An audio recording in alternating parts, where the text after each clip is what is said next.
up, ladies and gentlemen? Welcome to Black Man Unfiltered Network. Get your popcorn ready. Ladies, get your glass of wine together right now. Sip it, because we're about to take you on an emotional journey that you've never been on in your life. You're going to laugh, you're going to cry, you're going to be mad, you're going to be happy, you're going to agree, you're going to disagree, and that's what Black Man Unfiltered is about. We want all of you to have a voice, and this is the place where voices are heard. So thank you guys, because we're going to have the conversations that nobody else wants to have, and we're going to come to a medium, we're going to come to solutions, or we're going to agree to disagree, but you're in the right place to do it. Hit that subscribe button, hit that like button, and I want to introduce you guys to all the shows that's on the network coming up on this next slide. Peace!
Black Man Unfiltered. What's up, my brother? Oh my God. Listen.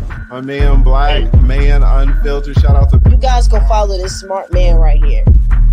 This smart man right here. Black Man Unfiltered. Go follow him. It's a great show. It is an absolute great show. Yeah, you are missing out if you are not tuned in and subscribe to Black Man Unfiltered Network. I ain't ready yet. Everybody in this panel, everybody in this chat, before you leave here, make sure you hit the like button. Make sure that you are subscribed, because whether you agree or not, you see that this is a higher level of conversation that we're having. So if you can hang with it, you're more than welcome to come on in and support Black Man Unfiltered and the messages that he's putting out here.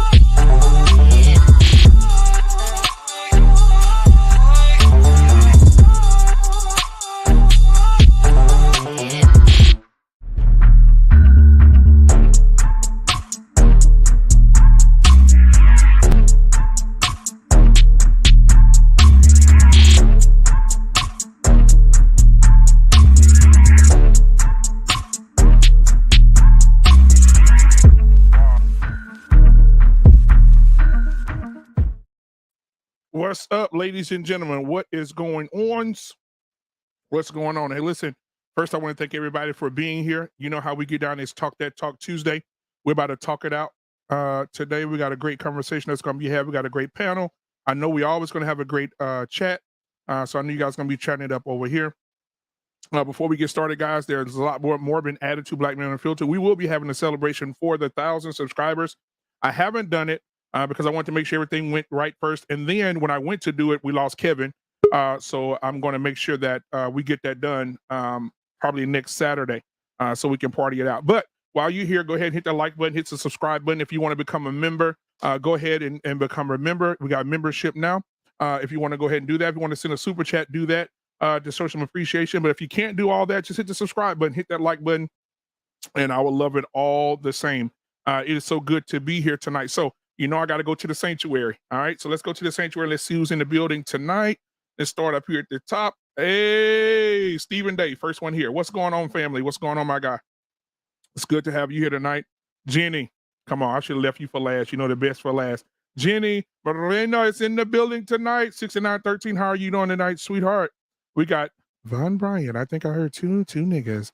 Von Bryant is in the building tonight. It's so good to see Von in the house tonight. We got Shoo, guys. Ain't nothing like Shoo. Ow! All right, we got Shoo in the house tonight. We got that CTL in the house tonight. That guy you like. That guy. Here he is.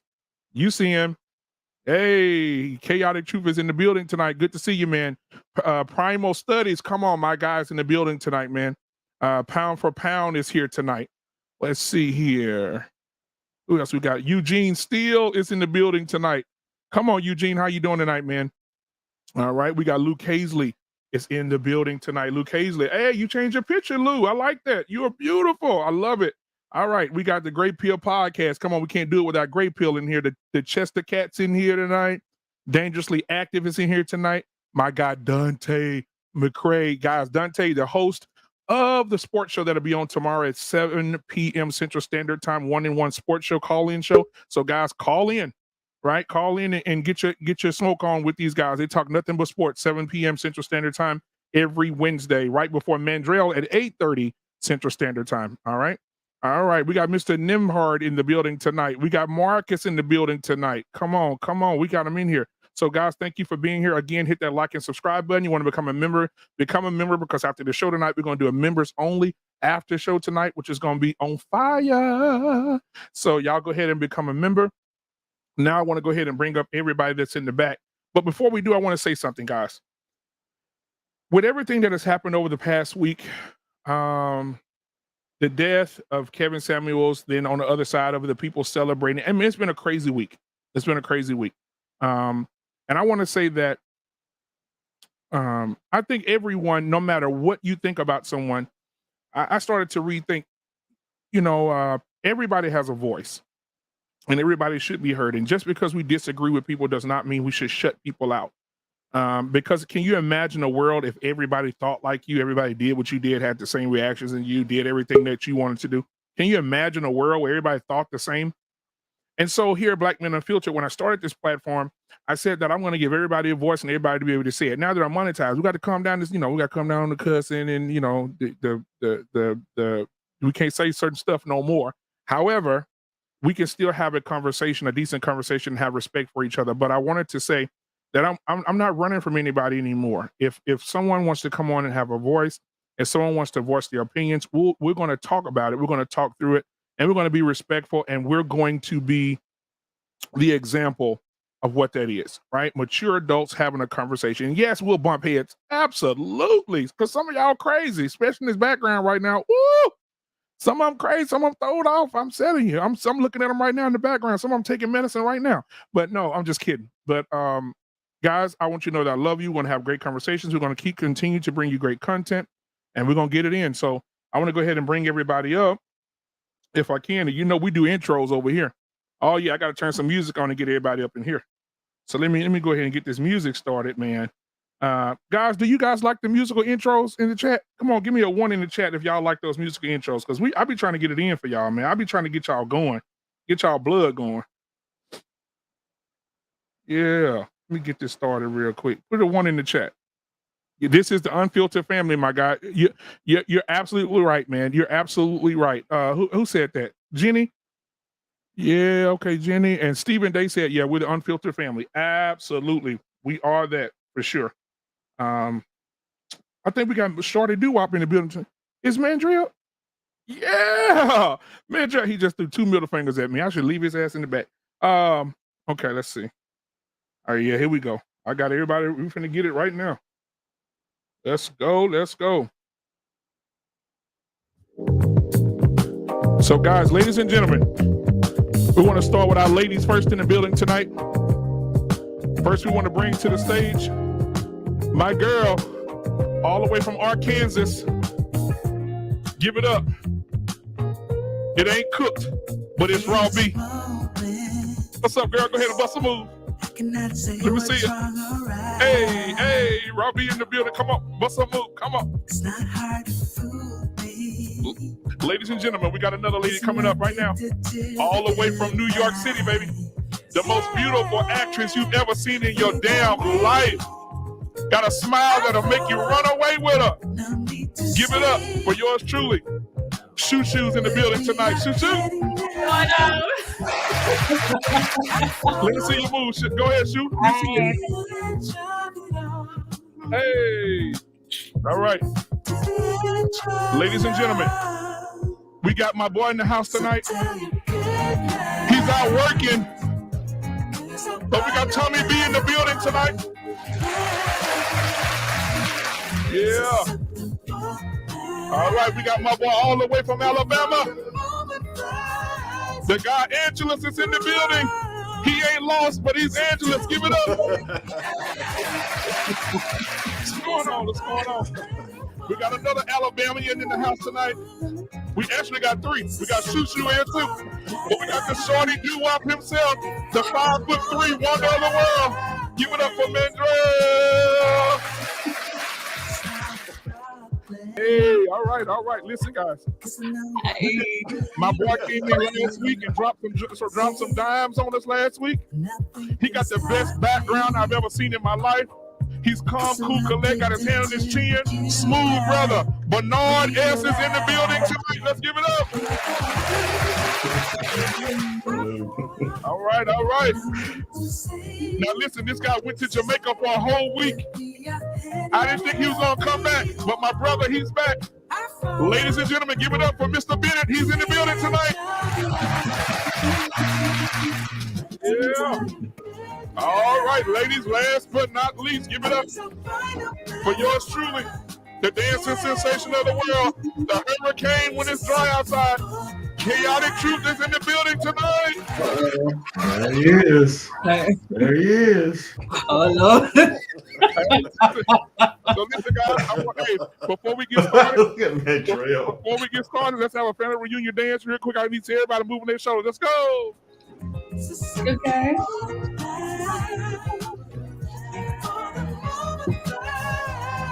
Hey!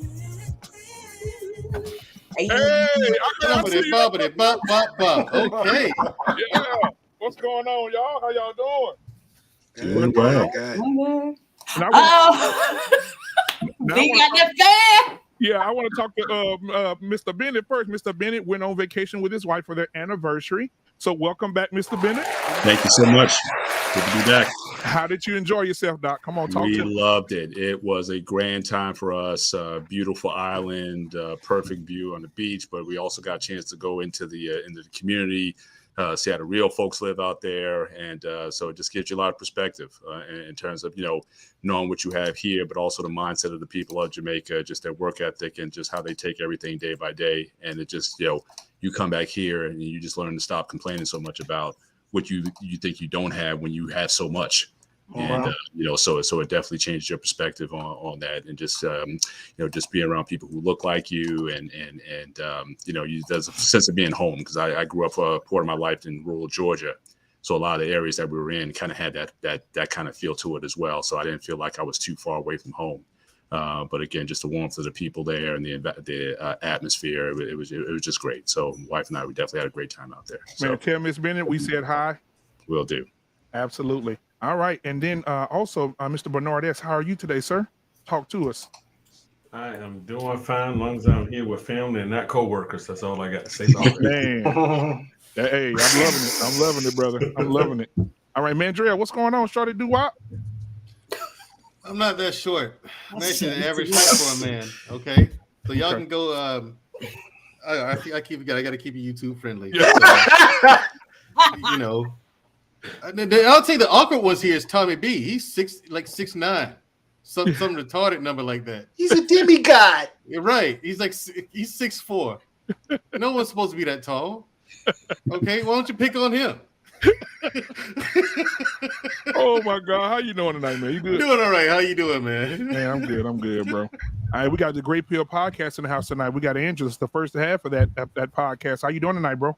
I'm doing blessed and no stress. Man, sounds good to me. Yeah, man. Yeah, Tommy B, what's going on, my guy? Shit, out here, hour 14, out here getting it. Hey, that's a working man, bro. Hour hey, listen, 14. Man. Yeah, that's what I'm talking about, bro. Yeah, we get like once a week, right, Tommy B, something like that, and that's it. Oh no, you get 16 once a week. You get 14, but right. You know what I'm saying, though. Yeah. We play with numbers over here, though. We ain't gonna talk about that. Yeah, I know. Hey, don't let them. I don't know what you're talking about. Don't get caught up. All right, so listen, guys. I also want to get security boss in the building tonight. Security boss, thank you for being here, sweetheart. I appreciate it. Let's see who else we got here. Oh, I want to get the ladies last. Chaotic Truth, how are you tonight, my brother? I'm awesome as usual. Thank you for asking. All right, and positivity is coming your way. Yep. All right, so by your grace. How are you? Hi, I'm wonderful. How are you? Man, you know I'm better than you here. You know what I'm saying? I mean, without Shoo, what we gonna do? You know what I'm saying? Do. What you're gonna do is the same thing you was doing before you met her. That's what you're gonna do. Hey guys, if you don't know, that's Mandrell's sister. So we have to tease him a lot about how beautiful. Yeah, that's why actually. Yeah, now you know how I feel. Now you know how I feel when you come at mine. I'm just saying, Mr. Bennett, that is my actual biological sister. And they do have the same parents, guys. Right. Yes, we have the same parents. Yes, we grew up in the same house. I have to answer these questions like every time somebody meets her. That's your sister? Yes, like your real sister. That's why my mama never be on YouTube. Hey, yes, my real sister. What are you talking about? Let me tell you what happened with Tommy B one night. Tommy B, we was backstage, and Tommy B pulled out a picture of his mom. And I said, "Damn!" He said, "Before you said that's my mama, bro." I said, "Oh, I ain't know my bad, bro." Oh my God! But hey, yeah, you gotta apologize profusely and just never speak of it again. Yeah, don't. Can we recognize to the court? Chaotic. Why are you holding your arms like this, bro? You all right? Your arms hurt? Yeah, I'm cool. I'm just chilling, man. Yeah. Oh, okay, just chilling. Okay. I never seen a grown man do that before. All the way from Arkansas, we have Robbie in the house tonight. Robbie, how are you tonight, Sugarfoot? Kansas. Arkansas. Right, a little sleepy, but I'm him. Okay, good to see you. So, guys, Robbie been maneuvering. I was just on her show. Hardest working woman in show business. Robbie be on the move, bro. And look, she'll probably after this stream, she'll probably go start another one. Nah, after this stream, I'm getting in my bed and going to sleep. Salute to Robin. You the alpha now, so I can give you the alpha sign. Shout out to Fresh and Fit. Hey. So, guys, I'm glad you guys are here. We're going to have a conversation tonight, guys. Listen, I want to concentrate on one mic tonight because I want everybody to be heard, okay? So I need y'all to help me with that tonight, all right? I need y'all to help me with that. Now, before we start, yes. Why is there a picture of him here as if he's someone of any importance? You got Shahrazad Ali, Kevin Samuels, you got that one. The name of the show is Sir Hale started the conversation. Did he? Yes, last week on his show. And who do you listen to? He'll be here in a minute. He's in a meeting. Well, not him. It looked like he got his finger up your rectum. No, it's not. My chest is right here, not my ass. It's like you're a puppet. Like you're. I play too much. It's like you're a ventriloquist. No, you see how they do me, Raw B? Now when I start joining back, I'm wrong. When I start firing back, I'm wrong now. All right, man. But it's good to see you guys. That's real. You got to keep it YouTube friendly. It was funny, It was funny, but you got to keep it YouTube friendly. Here I'm goes Sir Hale. doing it all the Sir way Hale down right there. how. See him? Sir Hale said, I'll be on in just a moment, Mandrell. Okay. Yeah. All right, guys. So listen, Sir Hale did start this conversation. He had a great conversation on his platform last week about why don't we listen? But then this week, he started the conversation, so I wanted to continue it. Who do we listen to? And so, guys, I want to ask you guys from an anecdotal experience first before we get into it as a whole. Who do you listen to? Who's your mentor? Who's the person that keeps you together? Do you have someone in your life like that? And do you think people should have someone in their life like that? We'll start with Chaotic Truth first. Well, obviously, and salute to the panel, obviously my father. That's the only person of significance that I will listen to. I actually visited my parents today, and my dad is 83 years old. He was born in 1939, and other than that, I can't listen to anyone else. He taught me so much, but I digress. Okay, all right, cool. Your father, man, that's good, bro. A lot of guys can't say that. Yeah, a lot of guys cannot say that. What about you, Mr. Bennett? Wow. As far as who I listen to, I try to listen to honestly to as many people as I can, depending on what my goals are. So if I have spiritual goals, I listen to those who I see who have the fruit that I listen from. If I have a business or an entrepreneurial goal, I listen to those who have expertise in that. If I have relationship goals, I listen to those who have expertise there. So I take in all information. As I've said in the past, a big influence on my life was Bruce Lee.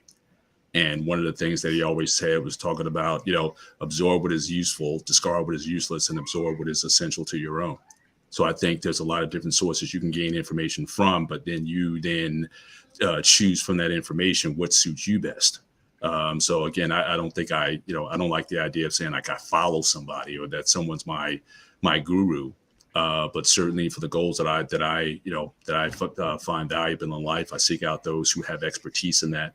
And then there's those people who I know Chaotic talked about his father. I can't say I necessarily listened to a lot of my father growing up, but it's interesting that certainly as I've gotten older, a lot of what he said is almost as if he's speaking to me now. So I think a lot of what you may learn, it may not be in the moment, but a lot of it may come later as you're going through, as you're raising children, as you start to appreciate a lot of the values, regardless of the flaws that he and my mother, for that matter, may have had. You start to appreciate that more. So I know even with my children, I know that there might be things that my wife and I may try to input into them now. They may not necessarily get it now, but my wife and I will look at each other sometimes like they'll get it later. So so I think that there's a time where you have to be receptive to what is being said to you. And I think that has a major impact on what you receive. So I think a lot of it depends on, just looking at the major areas of my life where I want development. I looked to seek information or to seek guidance in those areas, even for those who may have a contrary view. But I also am a big fan of seeing debate, which is why I like these platforms, because it's through the debate, even when you have opinions on opposite sides, you can still learn from that and you can pick from that, which is what you find useful. So. Right. Thank you, brother. I appreciate that. All right, Bernard, man. What about you, man? And then Mandrell right after. I read a lot of books here lately on leadership, but I would first say my father and grandfather, who are both deceased. I would come home and just drop my book bag and listen to my grandfather speak. Like me and Mandrell and his sister was talking about last time, you got the most Southern stories, plus he fought in World War I. So, and with my dad, he was more physical, of teaching me how to have a work ethic. So I've been working since I was 10. And I'm 48 now, so I don't know what it is not to have a job. I just know work ethic. So I would say those two guys gave me a great foundation.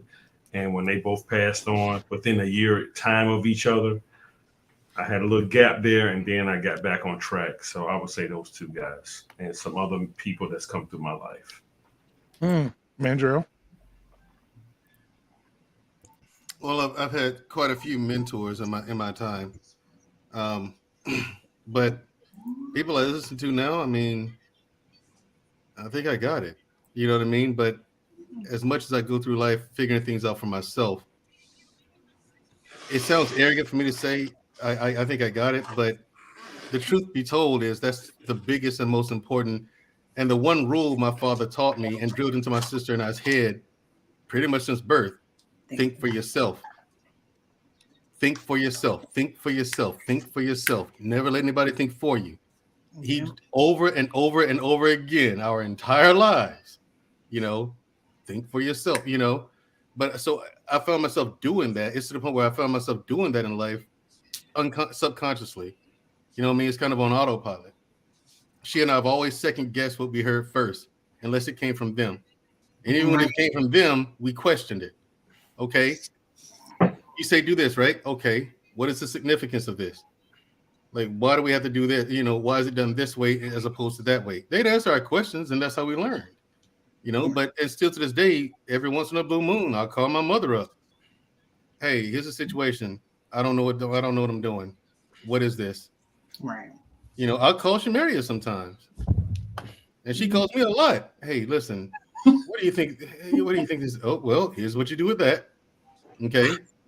He said, "What now?" We're gonna put an end to that though. She got somebody else to call. No, she doesn't. She calls me. She calls my sister. She calls me all the time. All the time. Hey, what do you think of this, that, and the other? Well, okay. If he said, like she's had, dates or whatever. This is what he said. This is what he did. Yeah, broom him. For real? Yeah. Don't make me come up there. I will get a plane ticket. You know what I'm saying? Right. Nothing for me to buy a plane ticket. I love New York anyway. All right. Well, thank But you. yeah, several people, My boy, Angelus. Yo. What do you got for me, man? I took some note down for you. But first and foremost, I listen to God and all his messages he had for me. With that being said, I pretty much listen to anybody that has a positive outlet in my life. Because we're always growing, right? Right. Not dead yet, so I'm listening to anybody and everybody because they have messages, and pretty much, Robbie, you're gonna live forever. So pretty much, you first it was Von Bryant because I heard him had a message. He said, "Never clap back, always push forward." Everybody want to push back, but everybody don't want to push forward. So I've been taking that with me ever since. And then by her grace, I came across Rob B, and she had some good wisdom and messages. For some reason, nobody want to listen to her. This fool did, and I take it every time. So I appreciate you for that. So that's why I leave it with there. I listen to every little thing that people say. If it has some significance to you, shout out to Mr. Bennett. If it has some significance to you to elevate your life, to help you move forward, just to keep you smiling just a little bit longer, just keep it going. So that's my take on it. Thank you, Tommy B. And then we'll have Shushu. And then right after we have Robbie. So we'll just go without interrupting you guys. My pops is my number one go-to. I tap in with him damn near on a daily. He right up the street. You feel me? So him, my big bro, my younger sister, my mom's. And then after that, I've had convos with you. I've learned stuff from Mr. Bennett. I've learned stuff from Mr. Bryant, Mandrell. A bunch of the conversations we had up here on the panels. I done learned from people. Even last week, having a conversation with Chaotic and kind of seeing his other side of shit, helped me look at a lot of stuff that he say a little bit different, even though we might have a disagreements. But I try to listen to any and everybody I can, whether I agree with them or not, because it might sway my opinion. I might be wrong. Even to the, I go back to the hood and I done chopped up with dope fiends and then he gave me good game. You know what I'm saying? So I just try to, for the most part, my pops always told me, most people that's trying to give you advice, they coming from a good place. Most people not trying to give you advice to mess you over. So for the most part, he told me always just take advice from people, and then whether you use it or not, it's on you. But never be, never think you too big to take advice from anybody. You can learn from anybody. So, but my go-to is definitely Pops. Like that's off top. I got uncles too that I can tap in with and stuff like that. But Pops and my older brother is probably one A and one B. Okay. Well, I go to my mom quite a bit, like for advice, and then I do go to my brother a lot. My brother and I are very close, and I do talk to my brother a lot. And I a lot of times, like when it comes to dating or just like any kind of situation in my life, I sometimes you need somebody there that's gonna give you the truth and like tell you if you tripping or not. Like I'll give them a scenario like, hey, just tell me, am I tripping? Like, is it me? Like, you know what I mean? Like, let me know, is it me? And one thing I do love about my brother is he is honest with me.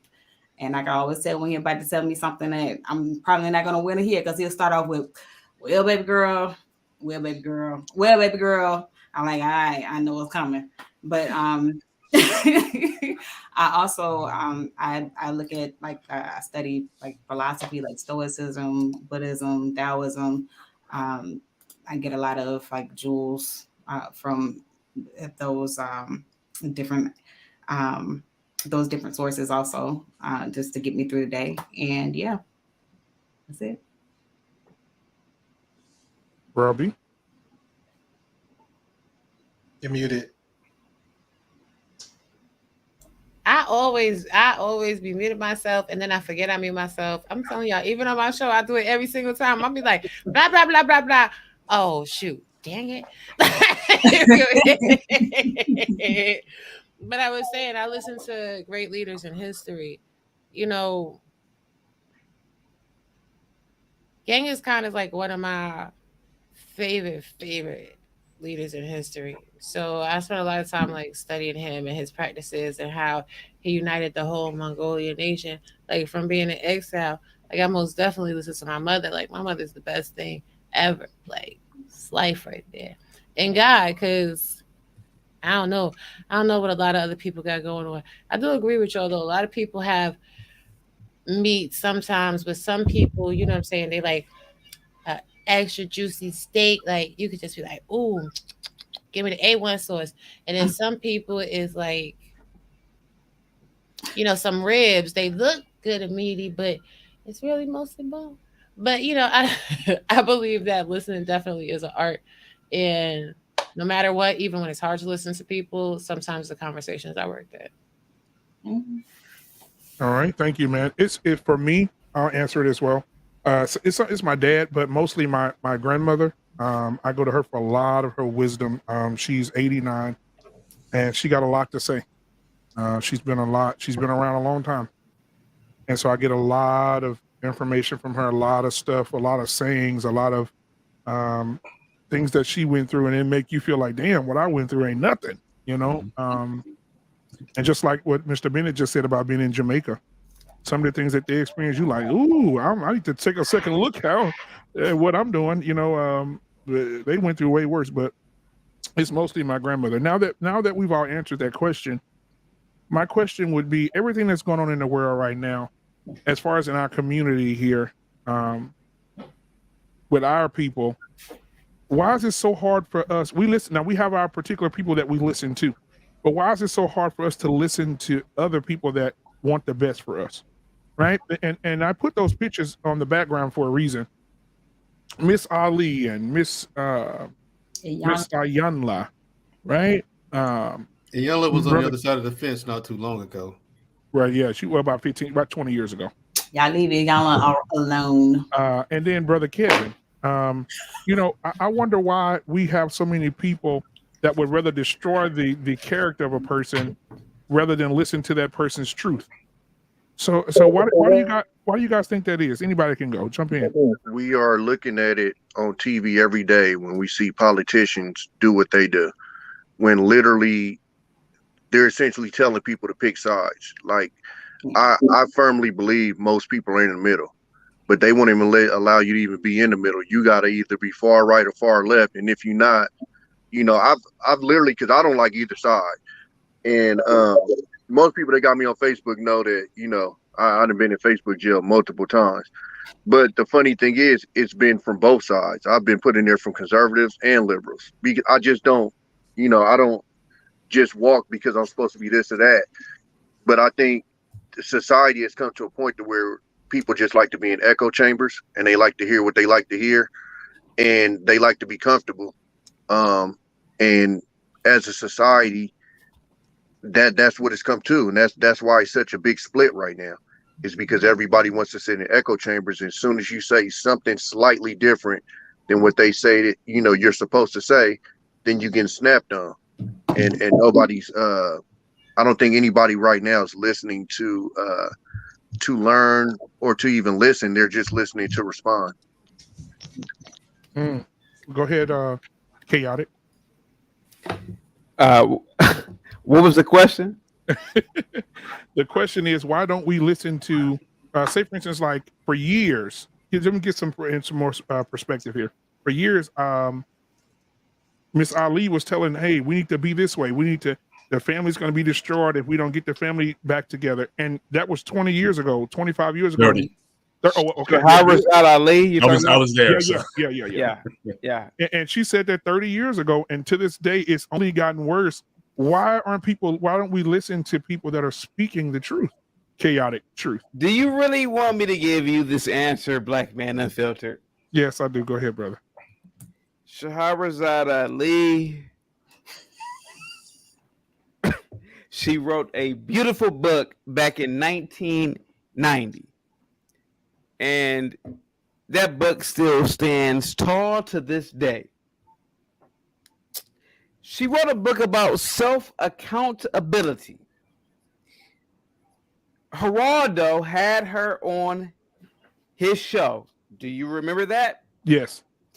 Do you remember how he was trying to ask her 1,001 questions?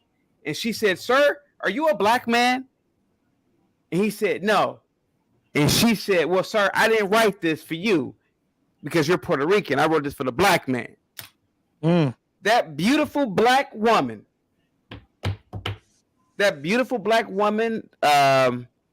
she was ahead of her time.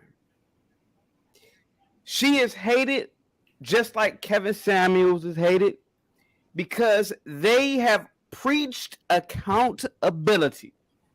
It's easy to be a Jezebel. It's easy to frolic around and act a fool. It's easy to do those things. But when someone says, "You know what, maybe you shouldn't frolic around and be a Jezebel or a whore," people get pissed off, right? People get pissed off when you point out your poor patterns of behavior. And that's what Kevin Samuels did, right? Yep. Am I going too long, Black Man Unfiltered? No, you ain't long stroke. You ain't got to long stroke. Just tell me when to stop. Or guys on the panel, tell me when to stop. So Shahrazad Ali, just like Kevin Samuels, was a prophet. And truth be told, they will be remembered for 500 years from now. The black man, and I mean the black culture, we have a responsibility to this planet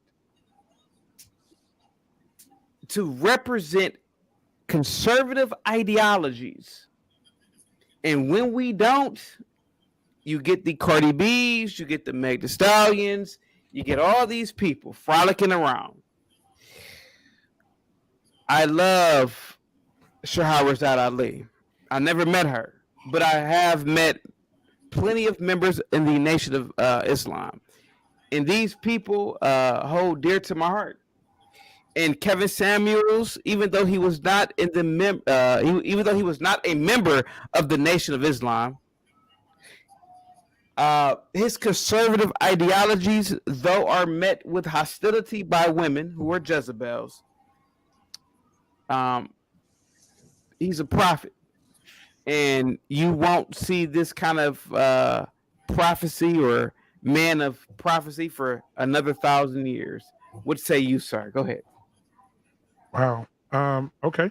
So was that too much? I mean, I don't know. No. You good. I mean, I'll calm down if you guys want me to. Sorry. No, you good because we're gonna come back and we're gonna discuss that, but as a whole. But I want to get everybody's thoughts first. Everybody, welcome Sir Hale to the building tonight. Sir Hale, how you doing tonight, brother? Black satin. Ladies and gentlemen, what's up, my brother? What's up, Black Man? What's up, good panel? How y'all feel? Good, man. Well. Hey, sorry about being tardy, man. Had some things to take care of, but glad to be here tonight. Absolutely, brother. Absolutely. So, let me go ahead and get your thoughts, Mr. Bennett. Why don't we listen to those people who are speaking the truth? Well, I don't know if it's so much we don't want to listen to those who are speaking the truth. I think it depends on where the pain point is. Again, we talk about Kevin Samuels. I was actually on vacation when I heard the news about him dying. Again, we all know for years that he had been in the YouTube space talking to men, and nobody said anything about him, or he really didn't make his reputation there. But it wasn't until he started talking to women that's when the ire came, and that's what created a lot of buzz in this space. Interesting about Shahrazad Ali. Again, I actually met Shahrazad Ali. My organization at college, we actually brought her to Rutgers to speak at our on our campus. So I actually met her personally. We reached out to her and invited her for an honorarium to speak for us. After her book came out and it's caused all that controversy, she had a second book. And that book was basically the Black woman's guide to understand the Black man. All right. Yeah. And it got no buzz whatsoever. So it definitely seemed to be something about the message to Black women then, as well as what we've seen in the last 30 years now, that has really caused a stir while we're having this conversation. So I think there's certain sacred cows, if you will, that people just don't want to broach, or if you decide to cross over those, you're going to draw ire of people. If people like what you're saying, if they feel your message is encouraging to them, then of course you'll get many listeners and many followers who will go after you. But as soon as you come to a point where you're speaking, at least it's interpreted that you're speaking against them, then you're going to draw that ire. So I think a lot of it is about what you want to hear. And certainly there's plenty of people that'll tell you what you want to hear. When you don't want to hear something, you'll respond. And it's been as it was then as it is now. Certainly Black women or women in general have certainly responded forcefully to messages that they feel somehow attack them, attack their character, attack their nature, attack their being. And I think that's what we've seen. So I don't think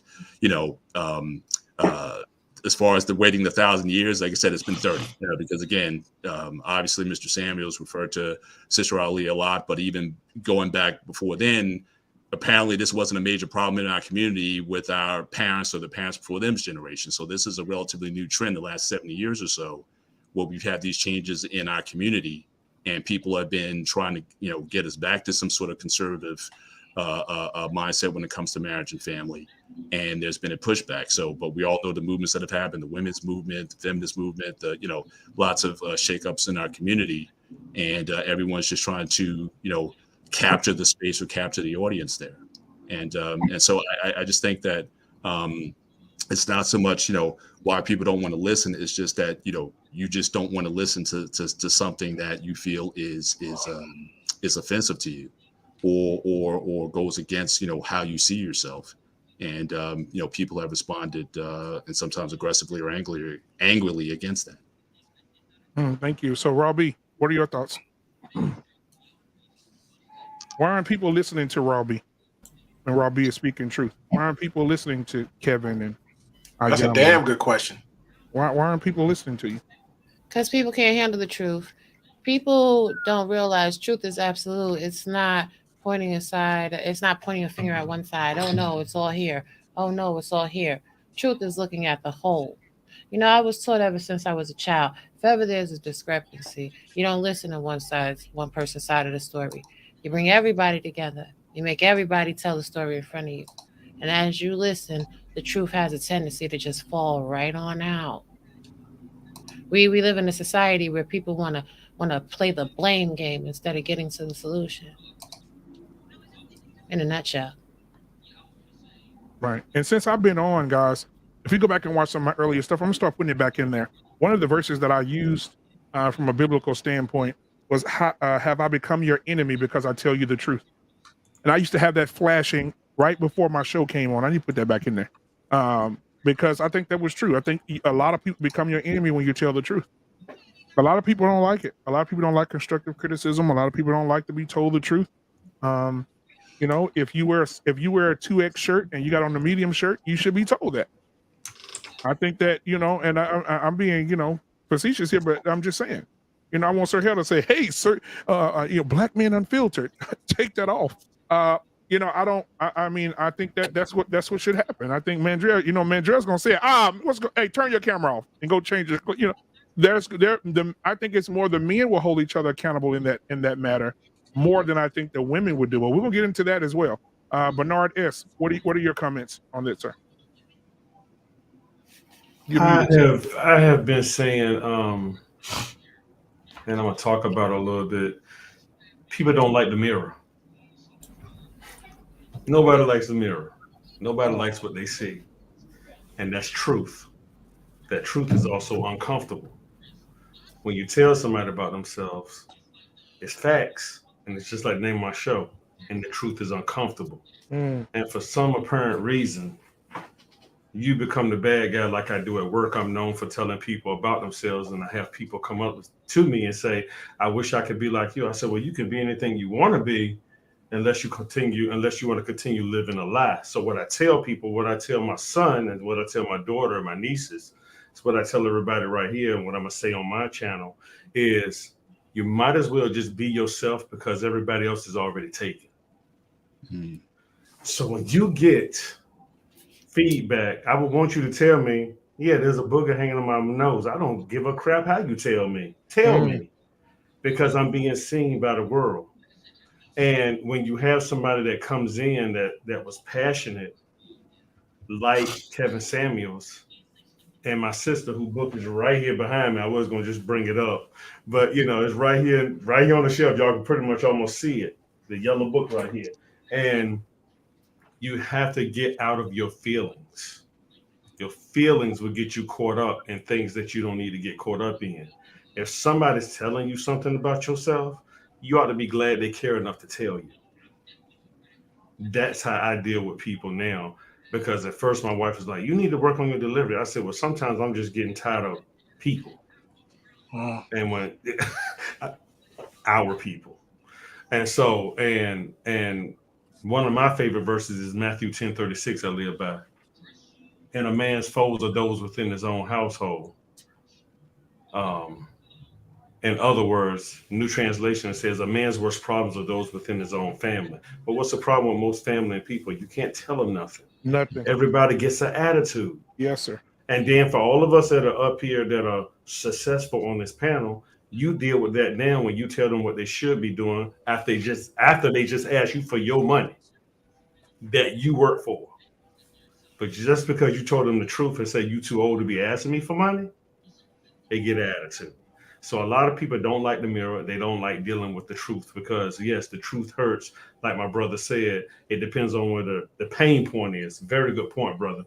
And that's the truth. But usually the pain point is usually where you should be working on. And that's what I have to say about that. I digress.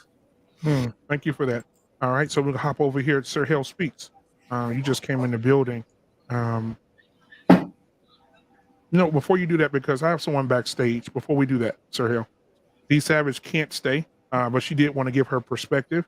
And so, D Savage, when you come up, I'm gonna remove myself and bring you up, and let you give your perspective before you got to get out of here.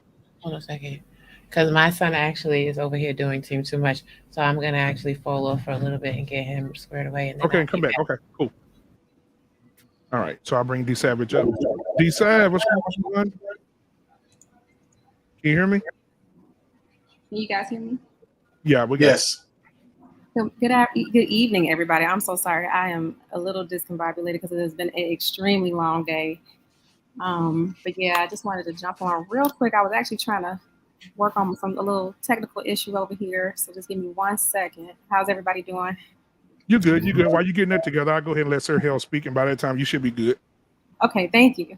Yeah, no problem. Sir Hale, so, when you came in, you missed the first question, so we're going to put it all together. Who did you look up to growing up? Who was the person that you went to for advice and who would tell you the truth, whether you liked it or not? And also, why can't people handle the truth now, Sir Hale? Well, a couple of people. So as a spiritual person, I grew up in the church. So people like Prophet Nathan Simmons, Bishop T.D. Jakes, Bishop Noel Jones, people like that. Noel, come on now. I grew up really taking a liking to a lot of what they said. But on a more smaller level, the local pastors, my older brother, K Nate, who you guys know, is one of the biggest influence of my life. And so I went to him not only for advice, because to go to somebody for advice suggests that you need it. I respected him enough to know that even if I didn't know I needed advice, that I would take it. So that he was one of the major persons. As it pertains to the issue at hand, the issue we're having is that freedom went to our heads and selfishness went to our heart. Once we got free, we stopped seeing the need for each other. And it became all about, now that I have this freedom, I got freedom to have sex with whoever I want to have sex with. I got freedom to live the American dream. I got freedom to buy what I want to buy. And once we had access to things, our level of consciousness for the value we bring to each other's lives, that diminished. And so now the selfishness is a heart thing. And if you're a religious person, we know that this is a spiritual thing, because if we're messed up spiritually, that's going to manifest itself naturally. And I think that's what's happening now. We're so far gone, we don't even listen to our own conscience when our conscience is telling us to do the right thing. And because we have a problem listening to the thing that God gave us on the inside, it's so easy to dismiss people on the outside. And I think that's a human condition. It's just exacerbated now because we have, we're amplified through social media and through television and radio and now YouTube. But this is a heart issue, and it's been going on for a long time. I think the reason it's such a big thing is because our children are suffering at an all-time rate because we're out of order and we're unwilling to listen. It's almost like this. I'll say this. It's almost like the selfish relationship where, they're in a committed relationship and they getting ready to make sweet love. Oh, snaps. They're getting ready to make sweet love. And when they make sweet love, that one of the persons are not focused on another person. Once they get that nut or she gets her orgasm, that's it. She got hers. That's it. Roll up off me or you get up off top. And that's how we are as people. As long as we get ours, we good. We're going to roll up off everything else because we good now. And I think that's one of the problems we see today. Ooh-wee. Man, the Savage, are you ready? You ready to go up after that? I need to process that for a second. Yeah, I know, right? Yeah, he said, man, the boy said, freedom went to our heads and selfishness went to our hearts. My Lord. That'll preach right there. That's pretty deep. All right, you ready? You go ahead, D. Tell me those questions one more time, because I was trying to get myself on, so I missed some of the content, unfortunately. Yeah. No, just who inspired you growing up? Like, who did you listen to? Who told you the truth when nobody else would? And why can't anybody listen to the truth now? What's the problem? Why are people so mad when people tell the truth? Well, you know what? For me, personally, coming up, oddly enough, this is going to sound really bizarre, but the household I came up in, I kind of raised myself from the age of 7. So I've always had to rely on my own judgment, about things. But there is one person in my family in particular, well, actually 2 people, but coming up, my grandmother on my dad's side was a very strong force for me. And the way that my family kind of treated me was almost like a little adult. You know what I mean? It wasn't so much as a child, because I was like the only kid in the family for a while. My parents had me kind of young. So my mother wasn't too much hands-on. My dad wasn't in the household, but I would go and visit my grandmother. And I always respected her for treating me as an individual more so than a child. So she would lead me in guidance, but at the same time, she would allow space for me to make my own decisions. Does that make sense? Yeah. Yeah. So it was a very non-traditional sense that I was given that ability to make my own decisions, and that can be good and maybe not so great. But I can't say that I never blamed anybody for the decisions I made, coming up in life. Now, she definitely kept it real with me. I've been blessed with, as I got older and I formed a relationship with my father, who happens to be a psychologist. I was able to form a relationship with him that was more of I can't really be a traditional father role because I wasn't there in your upbringing, but as an adult, I can be a soundboard for you. I can be, someone that you can come and confide in and talk to you like another adult versus a traditional child father relationship, if that makes sense. Right. And so as far as your second question is concerned, why is it, honestly, from what I see, and this is just my perspective, I feel like the world is coming to a different type of awareness where people are starting to, just be more self-aware, if nothing else.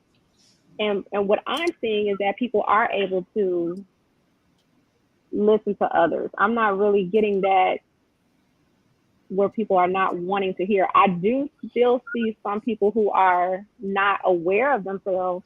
And I think that just comes from a place of, immaturity and not being ready to grow in certain places. I mean, we all know adults who haven't really embraced their adulthood or their maturity. You can be grown and not necessarily be mature. But if you genuinely love someone, I just told my children this the other day. I said, I'm gonna always keep it real with you. No matter what, I'm gonna always keep it real with you because somebody that loves you is gonna tell you the truth. And they're not gonna sugarcoat it for you. And so I was blessed with a few people that were in my life and have been in my life. My grandmother's still alive. I'm 40 years old and she's still very much alive and kicking. And I'm very blessed to have her because she absolutely keeps it real with me and I do listen to her. But as far as like my peers and stuff like that, the people that I'm around, they accept, my friend can come to me and say, you know what, that ain't right, and I can hear what they're saying. So I think it's just about the circle that you're around. But as far as like, people in general, like I say, I think we're kind of coming to a place of awareness. It doesn't necessarily mean that people are always open to it, but I think it's the door starting to crack where people are starting to, maybe self-explore more. Hey, I appreciate that, D Savage, for really going into your, that was, thank you. I appreciate it. I know it's a little bit different than, the average person. Like I say, I've been raising myself since I was 7. So a lot of times the way that I view things is it's a little bit different because I've been left to my own vices, like I said, make my own decisions and not really having to answer to anyone or to really go to anyone. And that's how, I respect you, because if I come to you and I'm asking you, I'm coming in sincerity because I've been left to my own vices, you know what I mean? So if I ask your opinion about something, that's a huge thing, you know what I mean? Because it's like, I really want to hear your feedback. But I was told very young that if someone cares about you, they're going to tell you the truth, no matter if they hurt your feelings or not. And you got to be able to, that takes a certain level of maturity, Exactly. Thank you for that. I appreciate it. No problem. No problem. So Shoo. Why they won't listen to me? Why they won't listen to Sir Hale? Why won't they listen to Chaotic Truth? Why won't they listen to Mandrea? What is it about these truth tellers that what's so hard about it? Why they won't listen to us? Well, I will say this. You do have to be careful who you listen to. You can't just pick up or take advice because from anybody. Right. You know what I mean? And just because someone they may have good points, but it doesn't necessarily mean like the advice that they're giving you is either coming from a good place or it's the best advice for you. So you do have to be careful about that. I would say that. But as far as like it does go back to the fact that people want to be validated, not invalidated. You know what I'm saying? And people want to be right more than they're told that they're wrong. So anytime you tell people that they're wrong about something, the first thing they do is they get defensive and then be like, oh, they try to find something wrong with you. Well, or the guard goes up. Oh, but what you trying to say? And then sometimes something you have to realize too about people is everybody has formed their own beliefs about different things. Like everybody has their, like we can say traditional. Everybody has their own idea of what traditional is. Everybody has their own idea of, how what their life path should be. And the reason why I say that is because when it comes to giving them advice about something, if you are giving them advice that opposes their belief, their personal belief, or their personal or what they believe about the situation, it's very hard to change a belief. You get what I'm saying? Yeah. Like, for instance, the whole argument with, women being more submissive, or, this whole black man against black woman debate and stuff like that. If black women don't feel like, if they don't believe that they're wrong, you can tell them that they're wrong. You can feed them statistics all day. You can give like definitive proof, like, but here, look, it says this. This is what it says. Like, this is the evidence. And they're like, nope, don't believe it. So it there has to be something within that person to change their mind in instances like that. And I mean, what the answer is, I don't know. I think it's just a part of just being the human condition. You know what I mean? We all share certain things. Like, we all share a certain level of entitlement. We all share a certain level of, wanting to be accepted, certain basic things. So like when I don't know, it's just like, it's hard to give advice to people like that when they're set in a certain way or they believe something. So how do we believe in the non-truth tellers? How do we believe in the non-truth tellers? Yeah, I mean, excuse me, how do we deal with them? Well, go ahead, I'm sorry. Go ahead. No, I was just asking questions. So whoever's answering, it's I heard funny. two voices. I watched y'all know those master classes with Neil deGrasse Tyson. He has one it's freaking amazing. And he's not talking about like black holes or like astronomy or anything like that. He's teaching effective communication and critical thinking. And he was like, it's who's that again? Neil deGrasse. Yeah. And he was talking about the importance of being a skeptic and like breaking down being a proper skeptic, questioning things, like not just believing whatever people, bring to you. And, just asking proper questions, probing, so that if somebody does come to you and they're telling a lie, or they have, or they're being untruthful, asking proper questions, you'll be able to tell, like, this isn't the truth. Like, this person's fake, they're lying. But if someone is being genuine, they are being truthful, you'll be like, oh, okay, well, all right, you know what? I can listen to this person. I can take their advice. I can believe what they're saying. So. Yeah. All right. Thank you. I appreciate it. Mandrell. I want to listen to you. I just want to ask Mandrell, did we discuss the background with Kevin Samuel's background with Mandrell? Yeah, that's Kevin. What? Yeah, I'm paying my respects to the dearly departed. That's all. Departed? Yeah.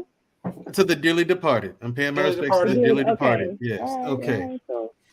Yes. Why won't they listen? Because good medicine doesn't taste good. It's been everyone on this panel has been, shooting bullseyes all night. So the only thing I can do is kind of add to it. When you tell people the truth all the times, and I had to do this myself first. Really take a good look at myself, my situations, and be honest with myself. Is your situation good, bad, okay, what? You know what I'm saying? And the bad stuff I really had to look at, and I forced myself to look at it. And it takes a hell of a person to do that. My sister the same way. She's done it too. That's why we're able to get past turmoil and all this other nonsense. They don't want to listen because it doesn't make them feel good. And then when they hear the truth, they know it's going to take work to fix it. They don't want to do the work. American society is by and large lazy, and it's been coddled and it's been fed what it needs to grow. I'm just curious, what was the thing that sparked the interest in the topic? Was there a significant event that had happened, or what are we referring to exactly? Yeah. So in the title, it says Sir Hale started the conversation. So last week, my brother had a show, and he was talking about why people don't listen. Like what is and so when he said why they don't listen, I put in my title this week. Sir Hale started the conversation. Who do you listen to? Right. And so so I want to get Angelus in here. Then I have another great question to ask after Angelus. But Angelus, go ahead and give me your perspective, and then I got a big one. Go ahead. Sir Hale, get ready. Yeah, I'm pretty much vanilla with everything, bro. But Mandrell had it nail on the head. Just good medicine don't taste good. You know what I'm saying? But you have the hard-headed people out there just want to do what they want to do, either young and hard-headed, old and stubborn, set in their ways. But instead of us just talking about that, I look at it like how we deal with those type of people. If you got those people that actually come to you for advice, you give it to them. You bring it up to them a second and third time, and after that, you can kind of tell if they're not listening more. So you kind of just gotta weed yourself away from it, because you got those type of people want to hold on to you. It's like a bad anchor. They're holding you down. So I'll leave it like that. All right, I appreciate you, man. Information man, how you doing tonight, brother? Good, thank you for being here. Hey, listen, guys, if you're still watching, please hit that like and subscribe button as we cruise along to 2,000 subscribers. We're trying to get there. So please hit the like button, hit that subscribe button. Also, the beautiful panel here. You know these guys, the Great Peel Podcast. Go subscribe now. Come on, guys. You got Sir Hale Speaks in the building. Come on, man. You can't listen, man. We got an all-star cast over here tonight. Let's not do this. Right? We got branches of greatness here. We got DeSavage. She's over there with Sir Hale Speaks on Thursdays. Come on now. In the Loft Talks on Thursday nights. Come on. Let's go ahead and subscribe to Sir Hale Speaks Network. All right. All right. Then we got Bernard. Come on. Listen. Come on. Look at the background. You think that was come on, man. He's not asking you to pay for it. He asking you to hit a subscribe button. Go over to his page and subscribe right now. Come on, man. Chaotic Truth. You think that chair he got over there? Chaotic. Turn your camera on, Chaotic. Chaotic. Show him the microphone. I know you paid at least $1,000 for it. Go over there and hit the subscribe button for my guy Chaotic Truth over there. All right. Mandrell, he's also with that Black Man Unfiltered Network. He's on tomorrow night, 8:30 p.m. We got a surprise for y'all though coming up, but we're not gonna talk about it right now. But anyway, he's over here at 8:30 p.m. I don't know what he's chewing on right now, but he's over here at 8:30 p.m. Central Standard Time every Wednesday night. All right. Okay. So we chewing on sugar cane. Yeah, I'm trying. And then I am myself now. My boy Tommy B. Yeah, my boy Tommy B is here. So go subscribe to his page. As I'm saying this, we have the moderators. Big Bad Bull. Thank you guys. Samantha. Thank you, Jenny. Thank you, Vaughn. They're putting all of their content in the chat. So go ahead and subscribe to these people so you can and hit that notification button so when they go on, you know they're on. Now I want to ask this question. When it comes to, this is going to be a rough one, guys. When it comes to men and women, I know the answer. This is a rhetorical question, but I'm going to ask anyway. Who is the most willing person to accept the truth? Women or men? Man, easy. I mean, B already put it out. Shots fired. Oh Lord. I mean, I ain't seen no huge group of men that Kevin Samuels was talking to out here celebrating his death. I'm just saying. True. Oh, the Savage. What you got? We're gonna do Savage. Then we're gonna do the whole bottom row first. Mandrell, Chaotic Truth, and then we're gonna go on to my boy, the guy, the superstar over here, Bernard S. Maybe with some coasting. I would like to think that women, but I would have to say if I had to choose between the two, maybe men. Maybe men, because the only reason I say that is because I think that both sexes have their ways. You already know I don't like to generalize anybody or anything. I can only speak for myself. I've always been open to constructive criticism, or if someone was letting me know something about whatever. But if just from my own personal experience, if I had to choose between the two, men. Wow. Mandrell, then Chaotic Truth, and then Bernard. Go ahead. This is an easy one. Men do. And then it's one of those things where I can't stand here and women saying, well, men need to hold men accountable. I'm like, we do all the time. No, you don't. I'm like, prisoners even keep prisoners honest. You know what I'm saying? Like, you take, that's why you can't take child molesters and put them in general population. The rest of them are going to beat this. He's going to get beaten to death. Depending on what you did, once you go in a holding cell, before you even get convicted or anything. You know what to tell. They will beat the living stew out of you. The criminals would do that. So yes, there's honor not among thieves, but criminals. I say not thieves because I can't stand thieves. Anyway, but yes, men will listen to advice. I mean, over women 1,000 times over.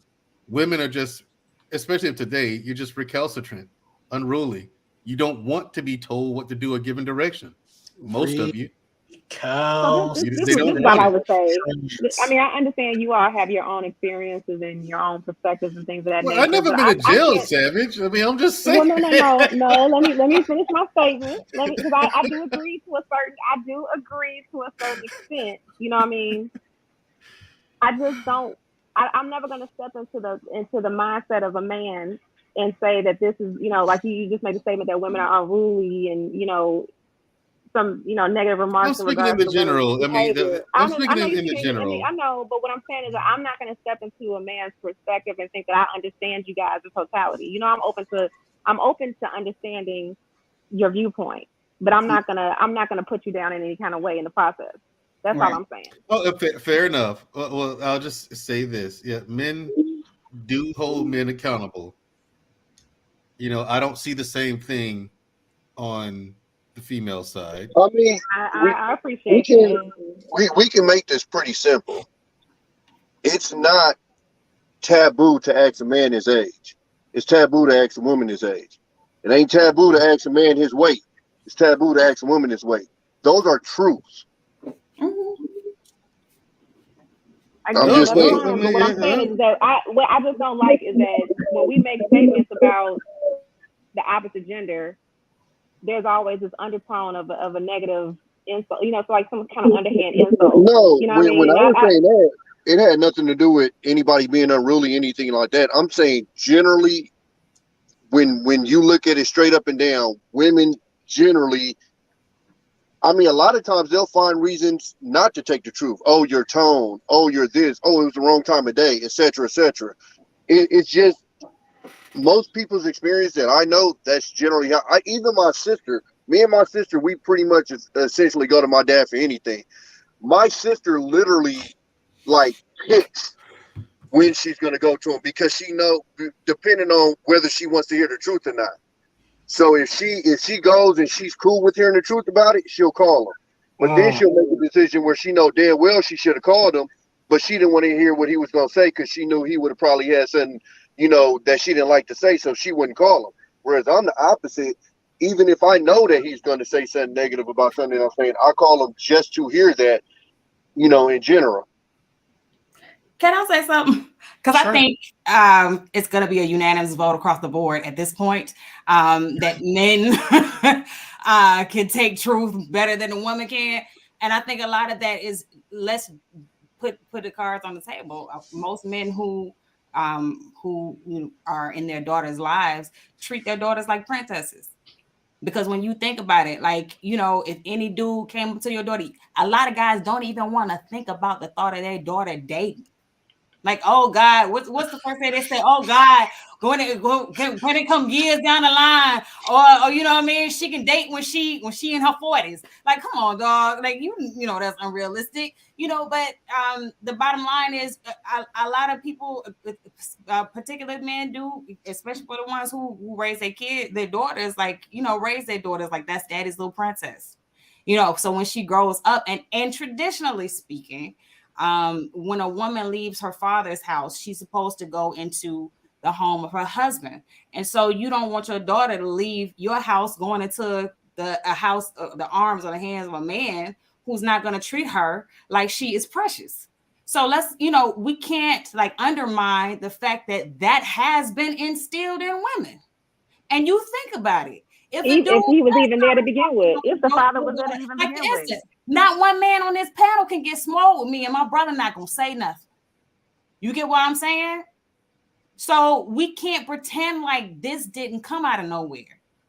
I think that hasn't been brought to the forefront either. Right. And if your brother gets smart, I'm going to say something. If he gets smart with you. But no. Then I'm going to say something. And you know what I'm saying? But my grandfather had a saying. I know it ain't going to be sexy. My grandfather said, My sister asked him, "Why are you so much hard on us? You don't want us to date." And he said, "With my grandson, I have to worry about one penis, but with my granddaughter, I have to worry about several." Wow. And so yeah, he used to say that all the time. Yeah. So but yeah, moving on to Eugene Steele. Thank you for the $10 super chat. He said it is so ridiculous that there are so many women attacking the authentic and transparent women content creators the way they attack Kevin. I watched so many videos of these females. It's ridiculous. Anybody want to comment on that? He's absolutely correct. Anybody that's telling the truth right now, you're the enemy. You're the enemy.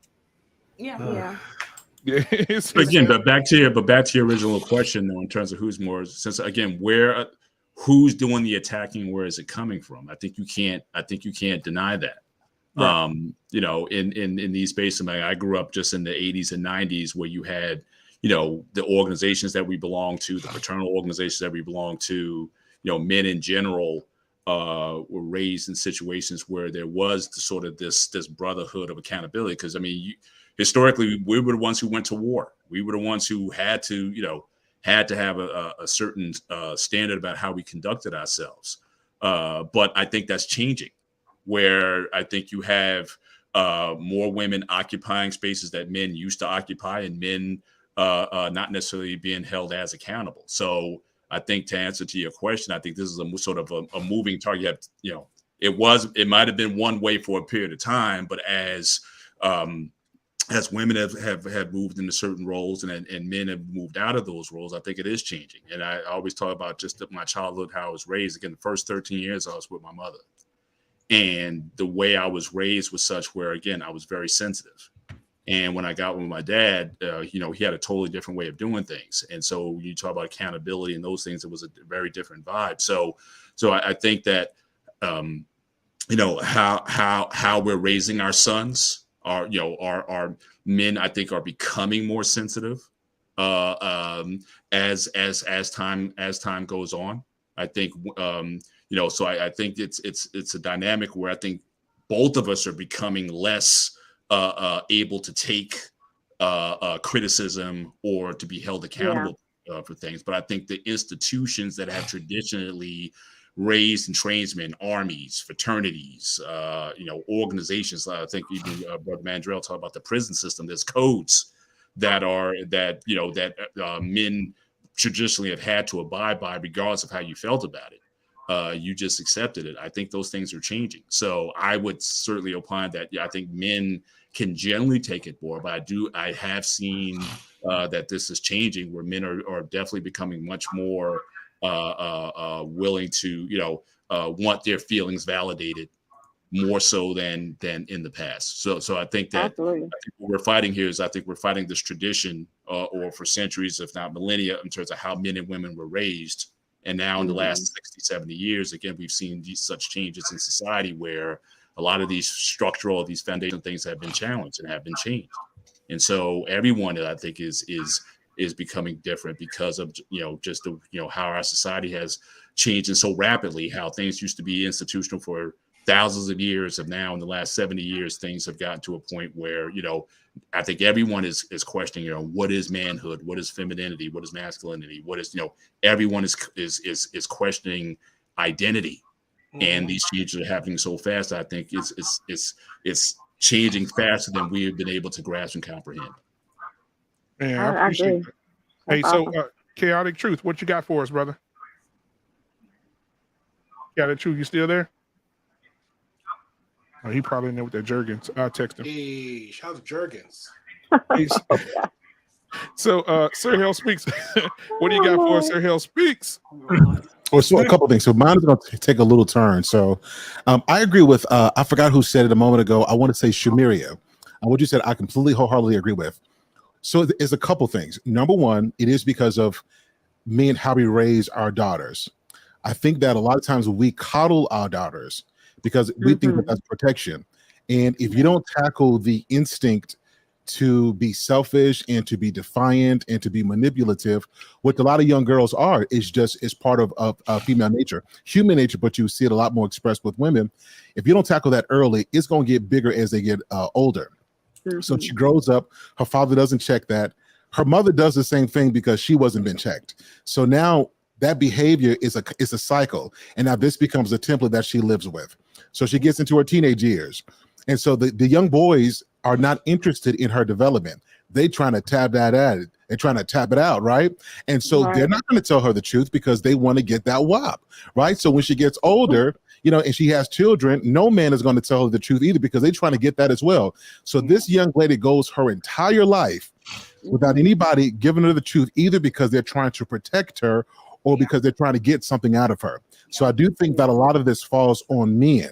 That if men were not so sexually, if we were not so sexually charged and able to be manipulated, if we took that off the table, it will force women to have to examine themselves, because this is this is what men have to use to measure themselves. When they can't get somewhere, they get rejected. What do? They go work on themselves. They go work on their bodies. They'll get their money up because they want something, and because access to that requires them to do something, they have to put work in. Women are not forced to. And I think that's the issue, is that women can't accept truth because we don't make them have to early enough. And by the time they hit 30, after having children, lived their own life, then went through a few guys, they got options, they got opportunities, and now they've got this reality that if you don't want to do what they want to do, there's 10 other guys in their inbox, like right now. Like, I don't have to stand for you. I don't have to listen to anything you're saying. I think because men are so ready to pound it down, women have no incentive to learn, because what one man won't deal with, another simp will. Oh, why gotta be a simp? Oh, I love it. I love it. I woke up now, son. Man, I love it, bro. Sir Hale. Man, that was beautiful. If one went, one won't do, another simp will. That is. I'll answer the question. I'll answer a question. Like, she said, "Why you got to be a simp though?" Because that is a simp. Simps do that. Simps don't tell the truth. You're right. They're not gonna tell the truth. They're gonna get what they're gonna get. They don't care if you look like a Miami bluebird with a beard. Right. They don't give a damn. Like everybody here has heard guys describe like this. Like, you be talking about a woman, right? You be like, "Man, I don't know, man. I mean, she got a nice body, but her face is beat to sleep." And then you heard the guy say, "You ain't got to fuck the face." Yeah, you ain't got to fuck the face. Every man on this panel has heard that. Yeah, we've heard a guy say that. Yeah, turn the light off. Or it's like, turn the light off. Jack up. Yeah, turn the light off. Turn her around. Yeah, right. You know what I'm saying? Turn her around. And turn her around. Don't look at the feet. You've heard all kinds of excuses guys will make for bypassing a woman's shortcomings. Like you said, like Sir Hale said, with a man who has standards come around, if the woman don't meet the standards, it's no big deal. Another guy with low standards will take it. Yeah, she ain't got all the act no more. Lord have mercy. Did y'all see the last comment though? What it say? It say PUSSY ain't got no face. It don't. Yeah, see what I'm saying? It don't. But you know, and there you go. See, it's like there it is right there. Let me just say this to Samaria real quick, sweetheart. I've been around a lot of guys, you know what I mean, and none of this stuff is really new to me. Well, I'm just gonna apologize to you now, darling. Yeah, I mean, it's welcome to Black Man Unfiltered. Now you learn something new. Yeah. And Mr. Bennett, I mean, Angelus, I'll jump in here. I mean, Hey, I ain't lying, man. I say this all the time. Men you could walk across the street. I could be on my best day, fresh haircut, everything else dripped out, and she could be across the street, other side. She don't have to do a daggone thing. She could wear a paper bag around her face, and she'll get them numbers just coming. Woo, girl! Oh my tear God. that up. But a paper bag on her face with eye holes cut into it. You don't know what she all about. Oh God! Right? It's savage. Yeah, it's true. Yeah. You know what?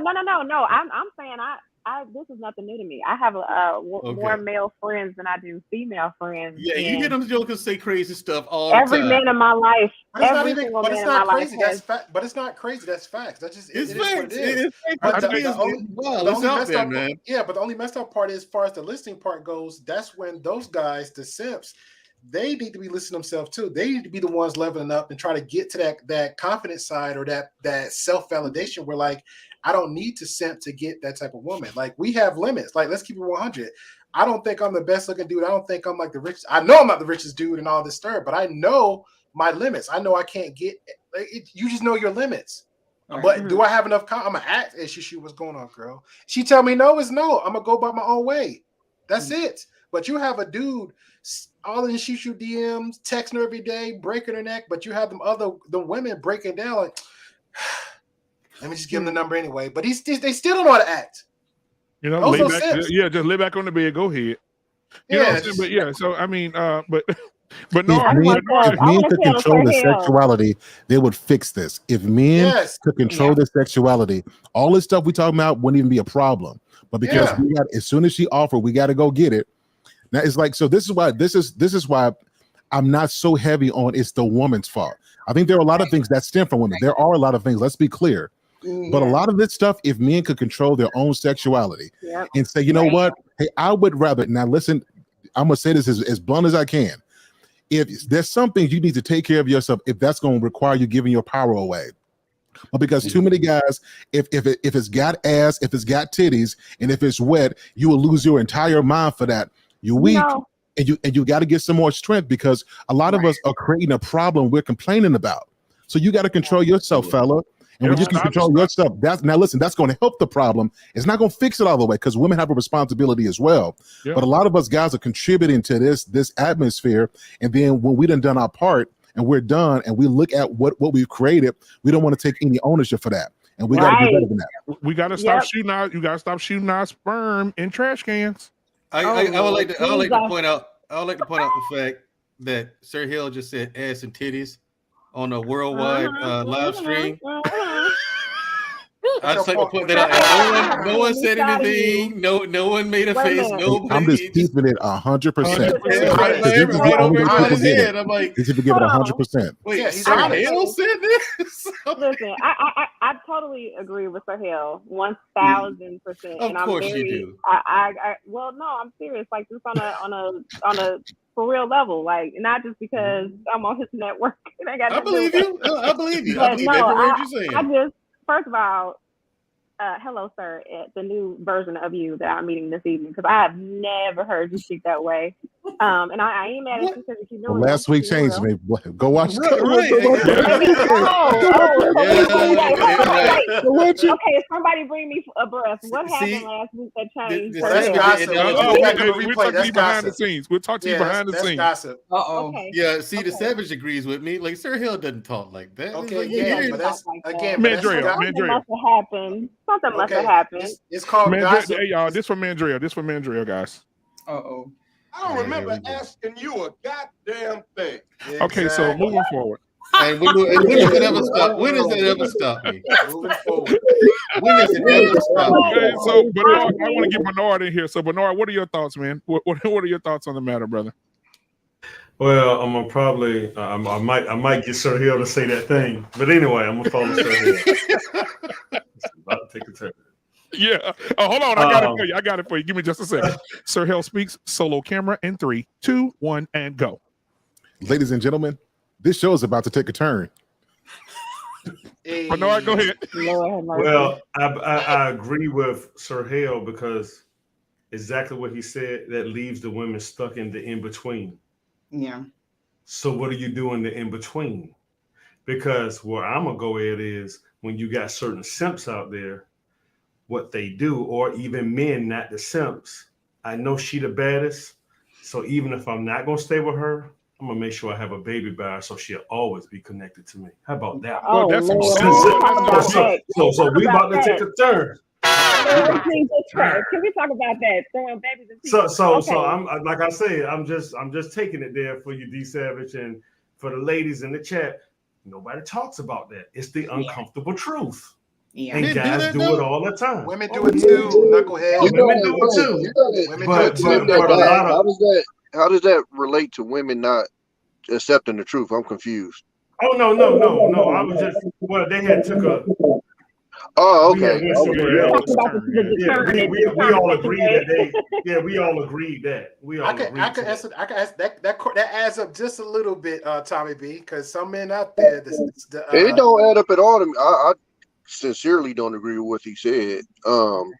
I agree to a degree, but I don't think it's as severe as what he said. I think our society generally places women in a I mean, just think about even just stuff like believe all women, stuff like that, when we know that a lot of chicks lie, a lot of chicks use, take advantage of these stuff. That has nothing to do with dads. Like, no, society as a whole has put women in these positions that, and a lot of them, not most of them, but a lot of them have taken advantage of being in that position of naturally being the victim, naturally being looked at. Like I always trip off of like I Love Lucy. We all watched I Love Lucy coming up. I think everybody up here is of age. But she essentially slapped the shit out of him every single episode and nobody blinked. Flip the role. Very toxic. You see what I'm saying? But that's the position that women have always been in. That has nothing to do with the dad or boyfriend or dude or none of that. And it wasn't no inboxes back then. That's the position that women have always been in. They've always been able to play the victim because we've always given them the benefit of the doubt, which in part is why we put them on such a high level. And when they ask us, how come we can't do what y'all do? Because we naturally almost think y'all better than us. Well, wait. What was the last part he said? I'm sorry. I said because us as men, we almost naturally pedestalize you guys. Like we hold you guys higher than us. We expect more of you guys. What's the name of those guys? What's the name of those guys? Me. That's where I was going. That's where I was going. Would you consider those simps? Well, see, that's where I was going. No, we all do. What are you talking about? See, right. Can I respond to this really quickly? Because he makes a good point. But the truth is, a lot of us, man, and this is about to take another turn. Ladies and gentlemen, Sir Hale speaks. So Black Man, this is about to take another turn. So what happened is men got convinced and finessed into thinking that being a housewife was the hardest job in the world. Once we got convinced of this, that's when the pedestalization of all this happened. Because we were convinced of this. I'm here with the babies. I'm here slaving. I'm here cooking dinner. I'm here. And we heard that so much. And we wasn't getting sex. And we wasn't getting what we needed. Well, you know what? And then society is saying this. And the marketers found out, hey, we can market to these people. And then now we've got our women saying this. We've got marketing campaigns that say it. We allowed women to lie to us. Because we didn't want to check them, and we didn't go. And we hold on, listen. And we didn't want to go without sex. And so what we did is we gave into it, and it is blown up in our face. That's what happened. And so now that men, the worst thing that women could have done is allow a man to learn how to cook for himself, clean for himself, and not need you. Because now that men know how to survive without you, now they have an opinion. This is what's going on. Shout out to the air fryers. Bruh, what? I got a Ninja Kitchen system right back there. Ladies and gentlemen, to all the simps out there, I hope you just heard. Sir Hale, stop being a saver. Stop saving them. You're not Superman. Let's go. Okay, well, see, the reason why I took that way is because I heard some jackasses, first name should be Jack and last name Ass, say it in the barbershop. I almost got in a fight. Damn, but no. Because I'm the brother who took child. Hold on, time out. I'm the brother who took child support out on himself twice without the women. I'm a real man. Right. So when you got a dude who's up here acting like he don't want to do nothing, he playing this simp game and you playing this game, I always almost get in fights with guys who don't take care of their kids. We got a problem because I pay because of you. I'm with you. And then Tommy B, let me tell you, had the license suspended, and truck driving is my livelihood when you got it suspended. How smart is that? Had to pay $1,500 to get that back because you want to be mad that I just missed one payment? Really? No, I'm that guy. Because when you got the guys out here that do right, we suffer the most. Yeah.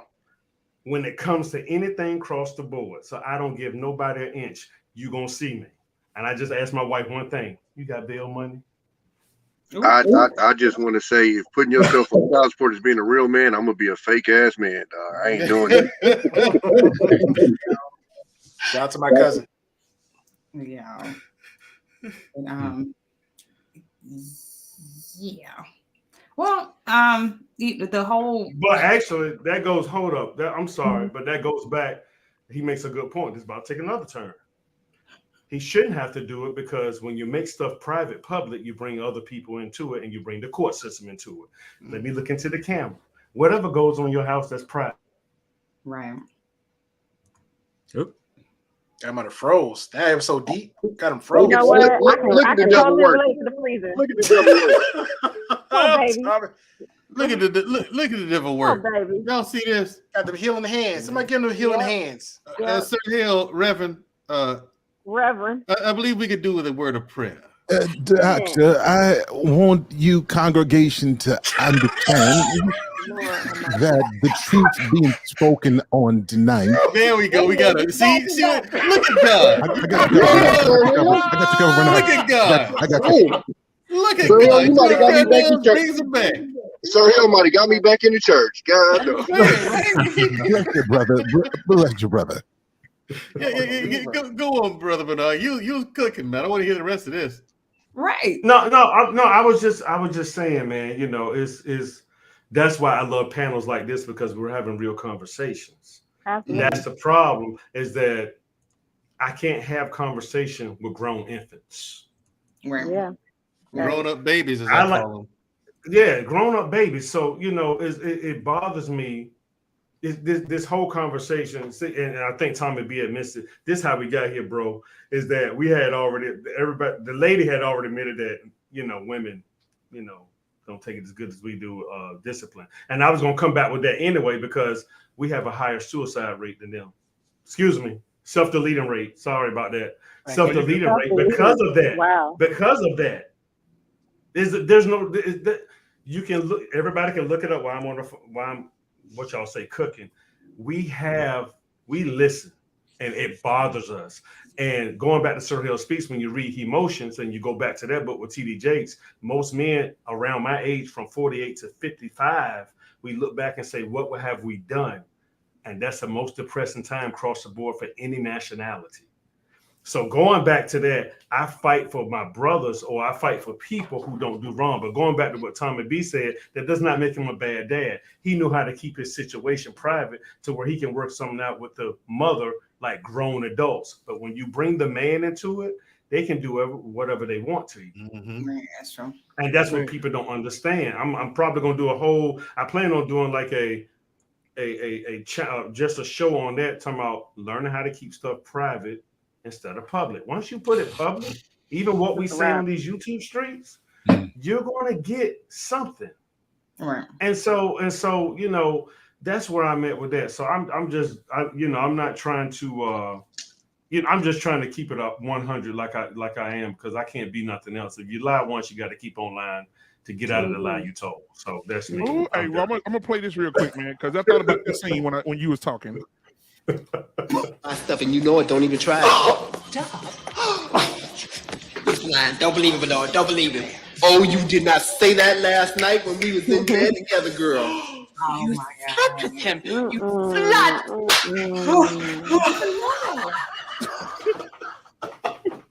That's a lot right Did anybody know what movie that's from? No. Dirty Shame.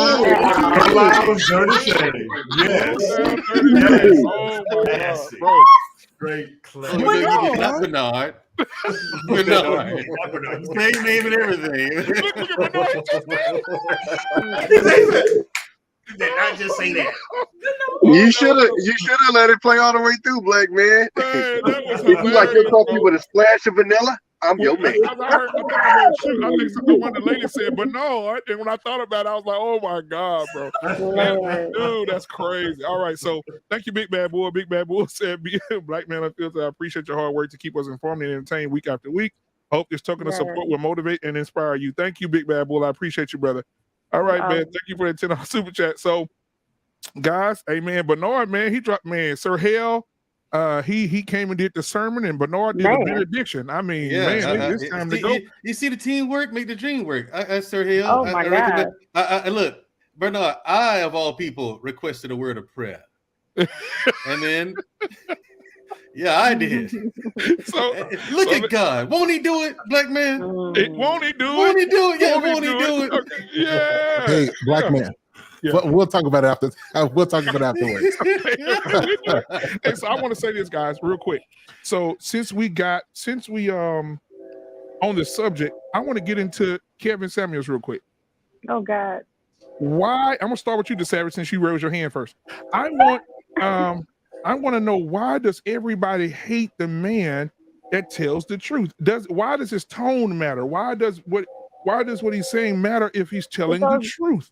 Well, it goes back to what Sir Hale was saying. You know, we live in a society, especially in my generation, you know, coming up in the 80s and the 90s, we were always bombarded with this image about the pedestal that women are put on, right?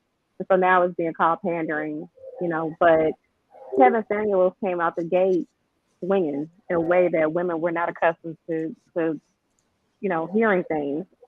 I only recently just found out about Kevin Samuels, honestly. I hadn't even known who he was up until this year. And when I did see some of his content, it was like, oh my God, you know, some of the things that he was saying, I can absolutely understand. It's just, it's not so much what he was saying. I think it was more so the delivery. Because I can hear all day long what you got to say, but it was just the way that he, you know, brought the message. I think that a lot of people just kind of was like, oh, you know. Can I ask a question, D Savage? Sure. What is it fair to say that you said was it fair to say he said it differently than normally women hear the opposite all the time? Because it's like the opposite of what he said is what most men will pander to women, or like Sir Hale said, like simp. I'm sorry. Before I answer that, because I hear what you're saying. Yeah. Do you think that he would have been do you think that he could have still been absolutely effective if he hadn't been so blunt? No. You don't think that he would have been? I think I don't know. Absolutely not. No, because if that's the case, then I'm gonna be 100. If that's the case, then Sir Hale would be hitting up a 1.6 million right now. Yep, and he fluffed the hell out of every goddamn conversation, but he speaks the truth. He comes with the conversation when he talks to everybody else on his platform. I even told him to sell in front of the camera and behind the scenes. He literally, his whole conversation is, I'm gonna put my foot in your shoes, and I hope that you put my conversation in your shoes, and let's have a conversation. He says it all the time, but for some reason on every platform, you can repeat to the day your face turned blue, but people do not get that message. So I feel like what Kevin Samuel did was he put more of it in your face, and then you got the shock. Okay, now let's have that talk. And then for some reason, people gravitated toward that because that's statistically, that's in the numbers too, where somehow majority of women is drawn to the toxic, drawn to that negative, drawn to that dark part of something, and been intriguing by it. I don't know if he was necessarily effective though, because even though they were drawn to him, that you had women who were like celebrating his death. You know what I'm saying? Because even if but those same women still called them. Huh? Them same women still called them. Same women, 80% still funded his what he was saying. Yeah, I don't necessarily know about that, but I understand that from what I did hear from the people who heard his sermons, I guess you could call them. Yeah. They didn't necessarily agree with him. I think it was just the shock factor that brought the attention. Because I mean, not all attention is good attention. And just because he had a following and the women, you know, they heard what he said, but they didn't necessarily hear what he had to say because of the way the message was delivered. You know what I mean? I can be in attendance, but that doesn't mean I'm actually getting the point. You see what I'm saying? But it goes back to, but again, it goes back to what Sir Hale was saying. You know what I mean? We are not accustomed to hearing the truth in that way. I think we are D Savage because like I'm for talking example, about women. I mean, as far as women are concerned, if there was ever any type of pushback from women, it's because we've never been told that way, in that way, you know. So even though he may have had support to a certain degree, that doesn't necessarily mean it was a comprehension on a level that it was more so of a hatred, you know, like, oh my God, how dare he, how he come out this way, you know. It wasn't like I'll let Shushu go because I had something else to say, but I'll let Shushu go. No, go ahead. When it comes to him, this first of all, he was, when it came to women, certain things you just don't say. Like culturally, it's just certain things you never ask a woman her height. Well, it was never a height thing, but Tommy B. You never ask a woman her dress size. Certain things you just don't ask about a woman. Like I was raised in a generation where it's completely out of line to ask a woman those questions. And then especially when you tell a woman she's overweight, you need to lose weight, out of line. Like, I mean, that was completely out of line. And you have a lot of men who are like, you know, they want to say certain things, like they want to say that to their woman or something like that, but they just don't know how, because what woman, you know, let's just be real, what woman you know gonna take that? But you know what men did though, it don't matter. And the bottom line is, it don't matter how you say stuff. You can be just as nice and just as sweet, but they still, I mean, especially when it comes to us, let's just be honest. Especially when it comes to women, you can say things just as sweet as you want to say it, and she's still gonna take it the wrong way. But you know what? You know what? It depends on the forum. You know, I'm a nurse. Trust me. I'm one of the nicest people you will ever meet, and I've told people the truth in the nicest way, and they still get upset about it. So I just leave it alone. And this is why I didn't understand any of the pushback between who can take the. Like, she literally set the ground rules of truth that you can't tell women. Right. We don't have any ground rules as men. He spoke to men the exact same way he spoke to women. I ain't hear not one man say, "Hey man, but your tone." It was the truth. They told it, they sucked it up, and they improved. Because at the end of the day, what do we do with our boys? What do we do with our boys? We tell Let me our cut in boys, here as well. You know, you got to be a man. You got to, you know, you. But with little girls, it's always been softened, right? It comes from our childhood. The way that we divide in childhood. You treat your daughter a certain kind of way, and you treat your son. Be a man, man up, toughen up. You know what I mean? But even with dad, I don't tell my daughter nobody should ask your age or weight. As a dad, that ain't what I implement. That's what a mom implements or a grandma. It says but that ain't also got talking nothing to a to do generation with where the majority of the household, the father wasn't in the household. Mm-hmm. Yeah, can I cut in here as well? Yeah, go ahead. So it's not really about the weight. It's not about the height. It's not about any of that.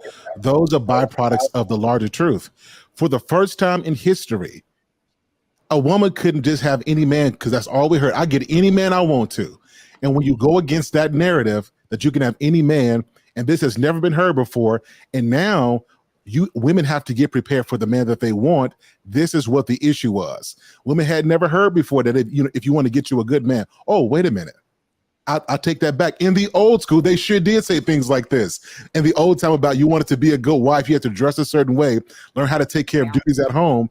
But because we got so far away from those old school values, and we got into postmodernism, right? Now somebody bringing this back up when women are making their own money seems foreign. That's what the issue was. It ain't about the height or weight. It's about there's checks and balances, and you don't get the man you want on the simple fact because you're a woman. That's what the pushback was. And guess what, sir? Here, let me add to that. He only asked that when they were astronomical, right? And so they would call in, and the lady would say, if you watch his show, you got to get away from them clips and watch the whole thing, because what he said when the lady called in, she said, "Hey, Kevin." He said, "Hey, what's going on?" She said, "Kevin." He said, "What are you calling in for?" "Well, Kevin, I need me a high value man." "Well, right. What do you mean by high value man?" "He needs to be making at least $150 a year." And Kevin said, "Okay, are you ready for that? Are you prepared to be with a man that's making $150,000, $200,000 a year?" She said, "Hell yeah." He said, "I got some questions. How tall are you?" "I'm 5'2". "Oh, okay. What's your dress size?" 24. He said, "Ma'am, you want to be with a man that's making $250,000 a year. Have you ever seen a man that's making that kind of money pull up to a restaurant in a $100,000 car and an overweight woman guy out of it? Is he lying to her? Is he telling her the truth?" But it's the tone. Even deeper than that, Black man, even deeper than that, because they wanted the lifestyle. In those conversations, very rarely did you hear the women talk about what they give to the actual man. Right. They spoke about, I'm independent. I'm ambitious. I got a business. I got 14 businesses. I got degrees. I don't care about your business or your money. And all the stuff that they said had nothing to do with the man that put himself in position to acquire those things. That's what Kevin Samuel's big point was, not about the lifestyle, because everybody wanted the lifestyle, but can you support the man behind the stuff, the heart, the emotions, the person who deals with stress? Can you support him on that level? And because many of them couldn't answer that, they wanted what a man can provide, not what a man is. And that's why they got triggered. And that's why you call them it really made you linebackers and think running backs. through, too. It really made you think through. Like I think for a lot of women, it really made them actually hash out and say out loud what it is they wanted and really think about really in detail. Okay, this is what I want, and this is how do I get it? You know what I mean? And it really made them put some things into perspective. And they just unfortunately they didn't like it. Can I say this real quick? It is, and I'm gonna say this for the people who, because I heard two things. I heard, I heard other people said about him, or I didn't know who he is. If you those type of people, stop trying to judge that man off the rip. Don't judge him. If you didn't take the time out to actually watch full content like Black Man Unfiltered or Sir Hale, you know what I'm saying? Don't be prejudging somebody from what somebody else has said. Go in there, take your time out and watch it. And then come back and say, hey, you know what? It's not for me. And that's fair. It's not for you. And what we have to do, Angelus, because listen here, we on Lock, you know, he's always going to push for the women, so let's pull him up. We on Lock said, I never seen him talk that way to white women.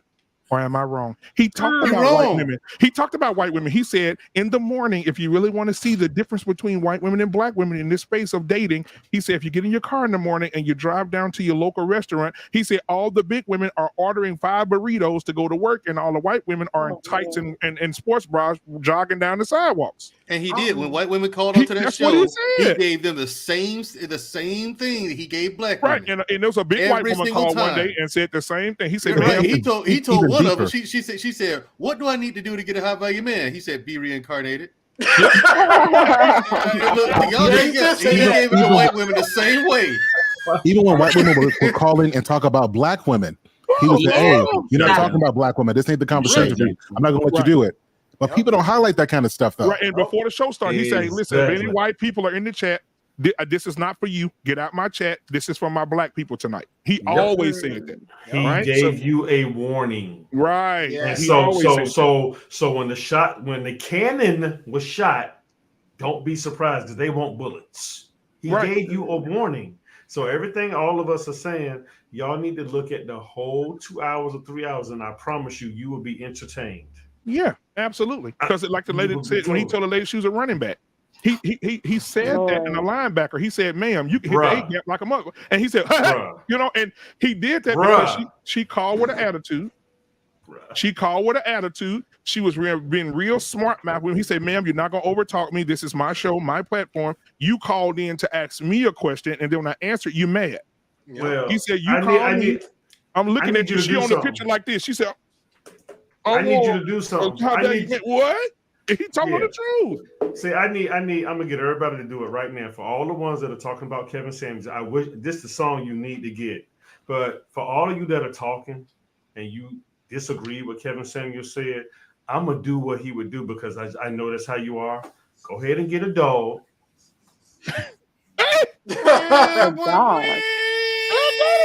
He used to have this thing when he would be like, "You just get a dog. You need to just get a dog and that long." And he played taps. And wait, he played taps. He played taps. And then he salute.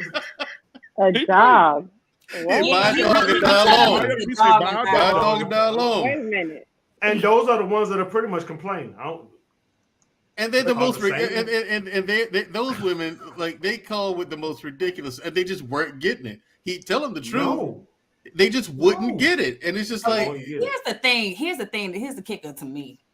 If you are talking to someone who you feel like is berating you or like putting you down, right? Why are you still on the phone? Because and the sad thing is he had to hang up on them in order to end the conversation. Yes. Hey, to stay on the line and just sit there and just because they wanted to change his perspective. They wanted him to conform to what everybody else was even doing. to add insult to that injury again, he had a white woman on there.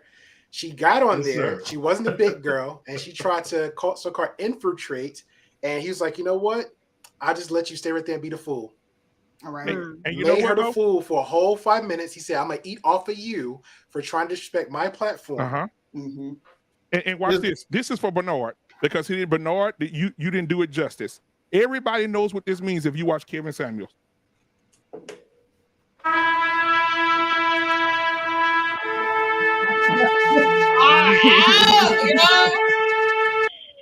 That's it.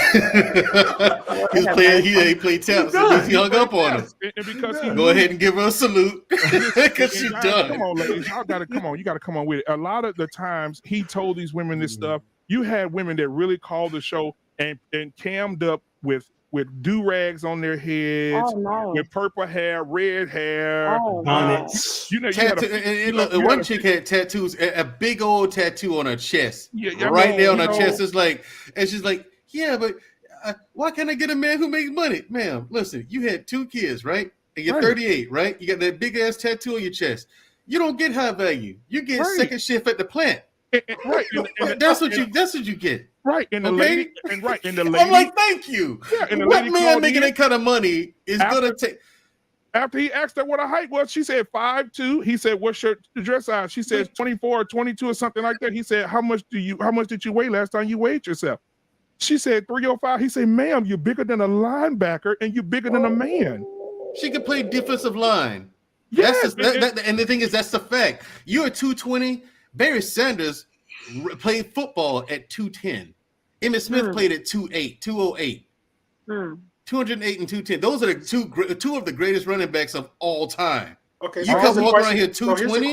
So here's the question now. So why kicked the pedestal? He kicked the pedestal. That's all he did. So here's the question now. So why wouldn't those type of women who actually go out their way to jump on the panel, why wouldn't they listen? That is a good question.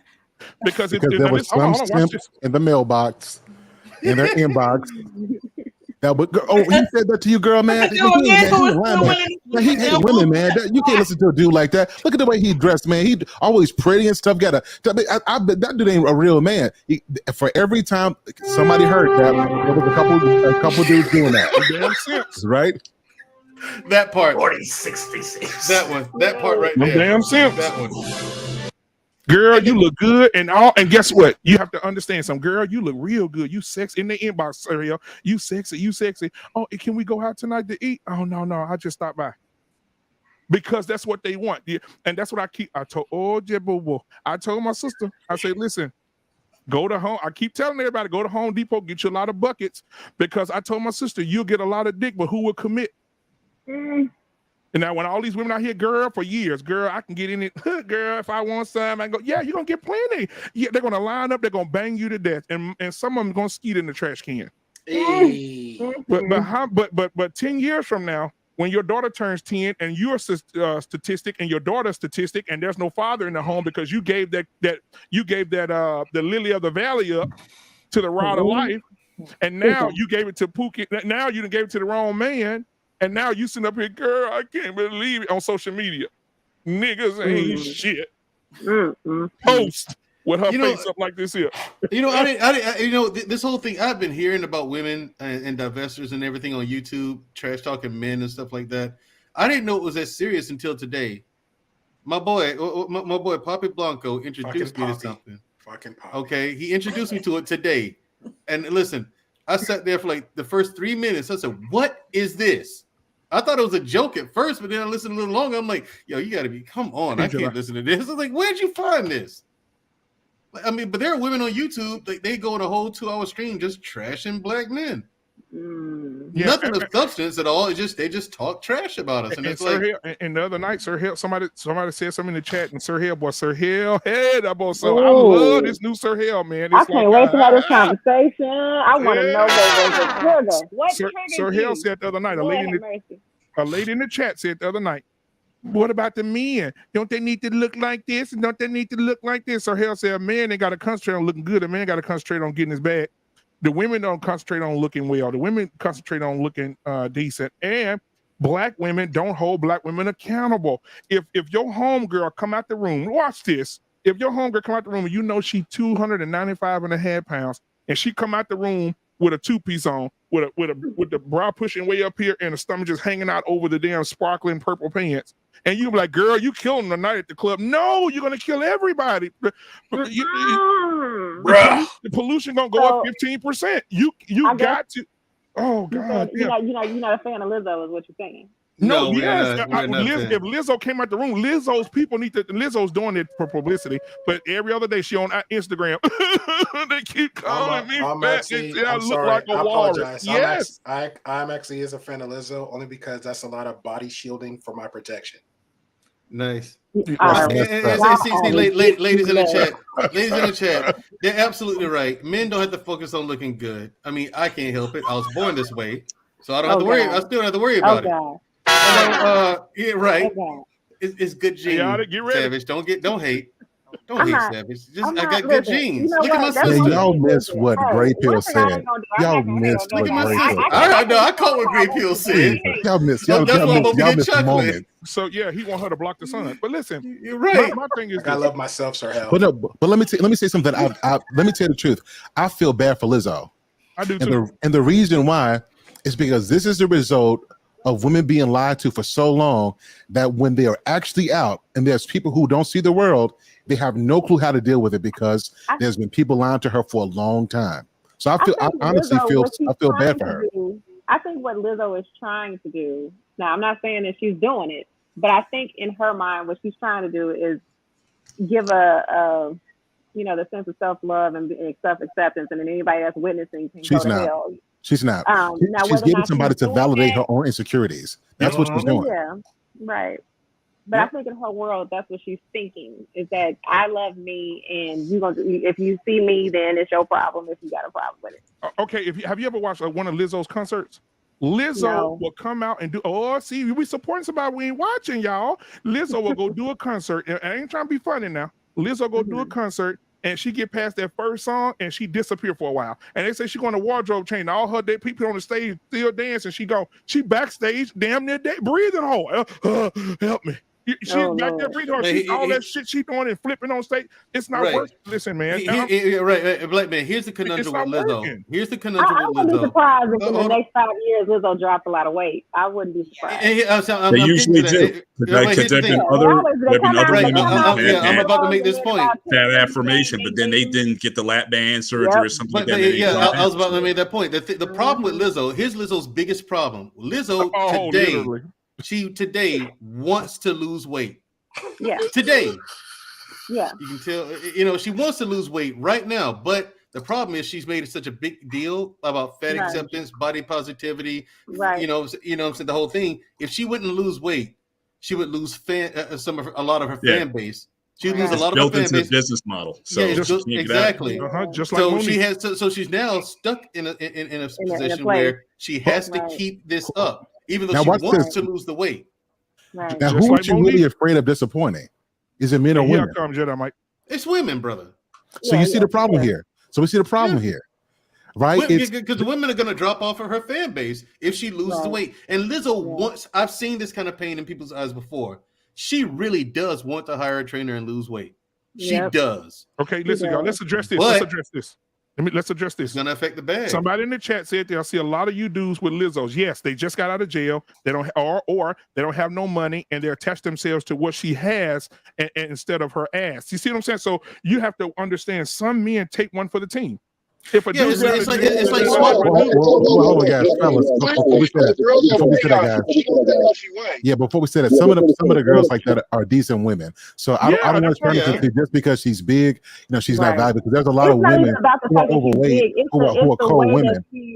It's the way that she's carrying herself. Like I saw a picture of her recently getting on a private jet, and her whole everything was out. Everything. I'm not saying nothing about the big women either.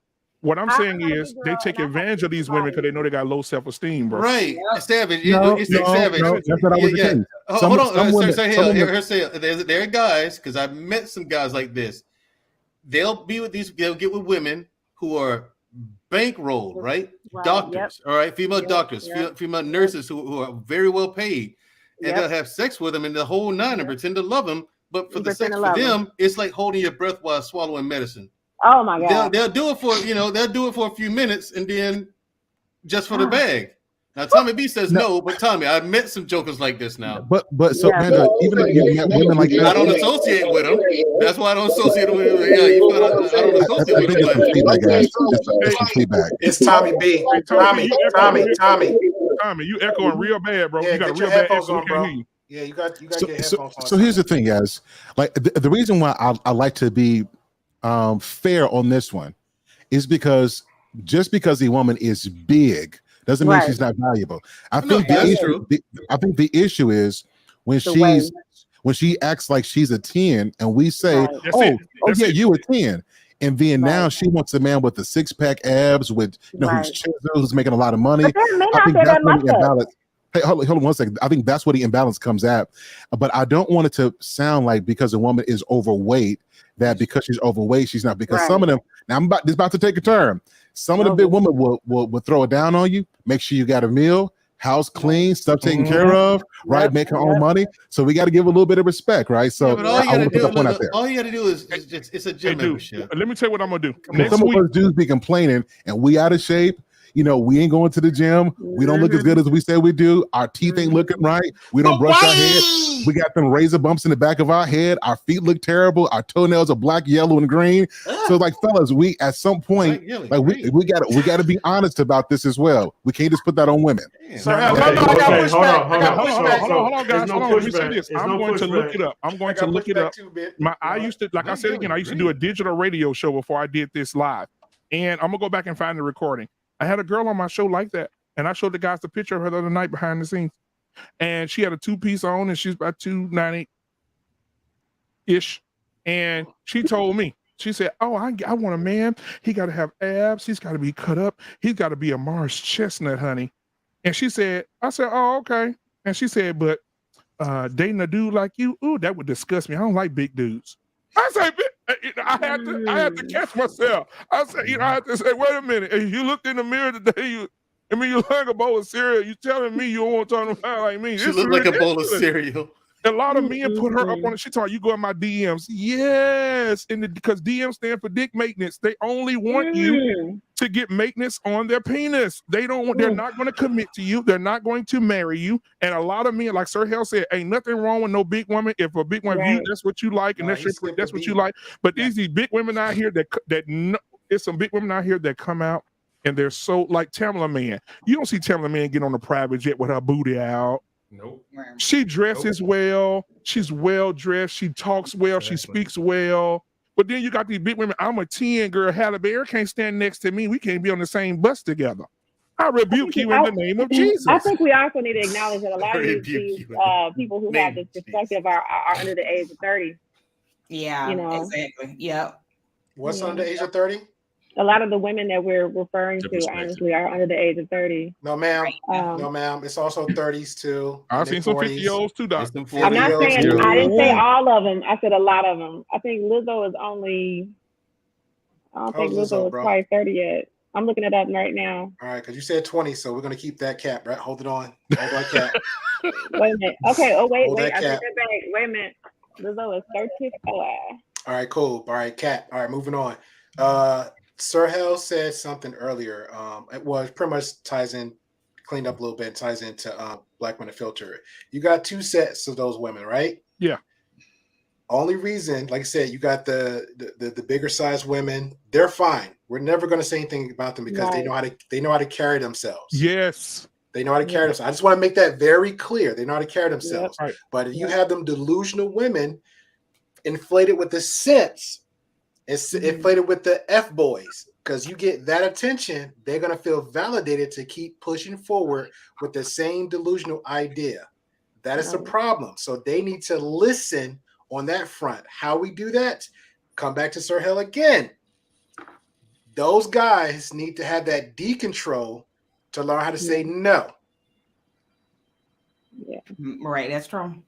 That's I it. do. Did anybody on this channel watch Chirac?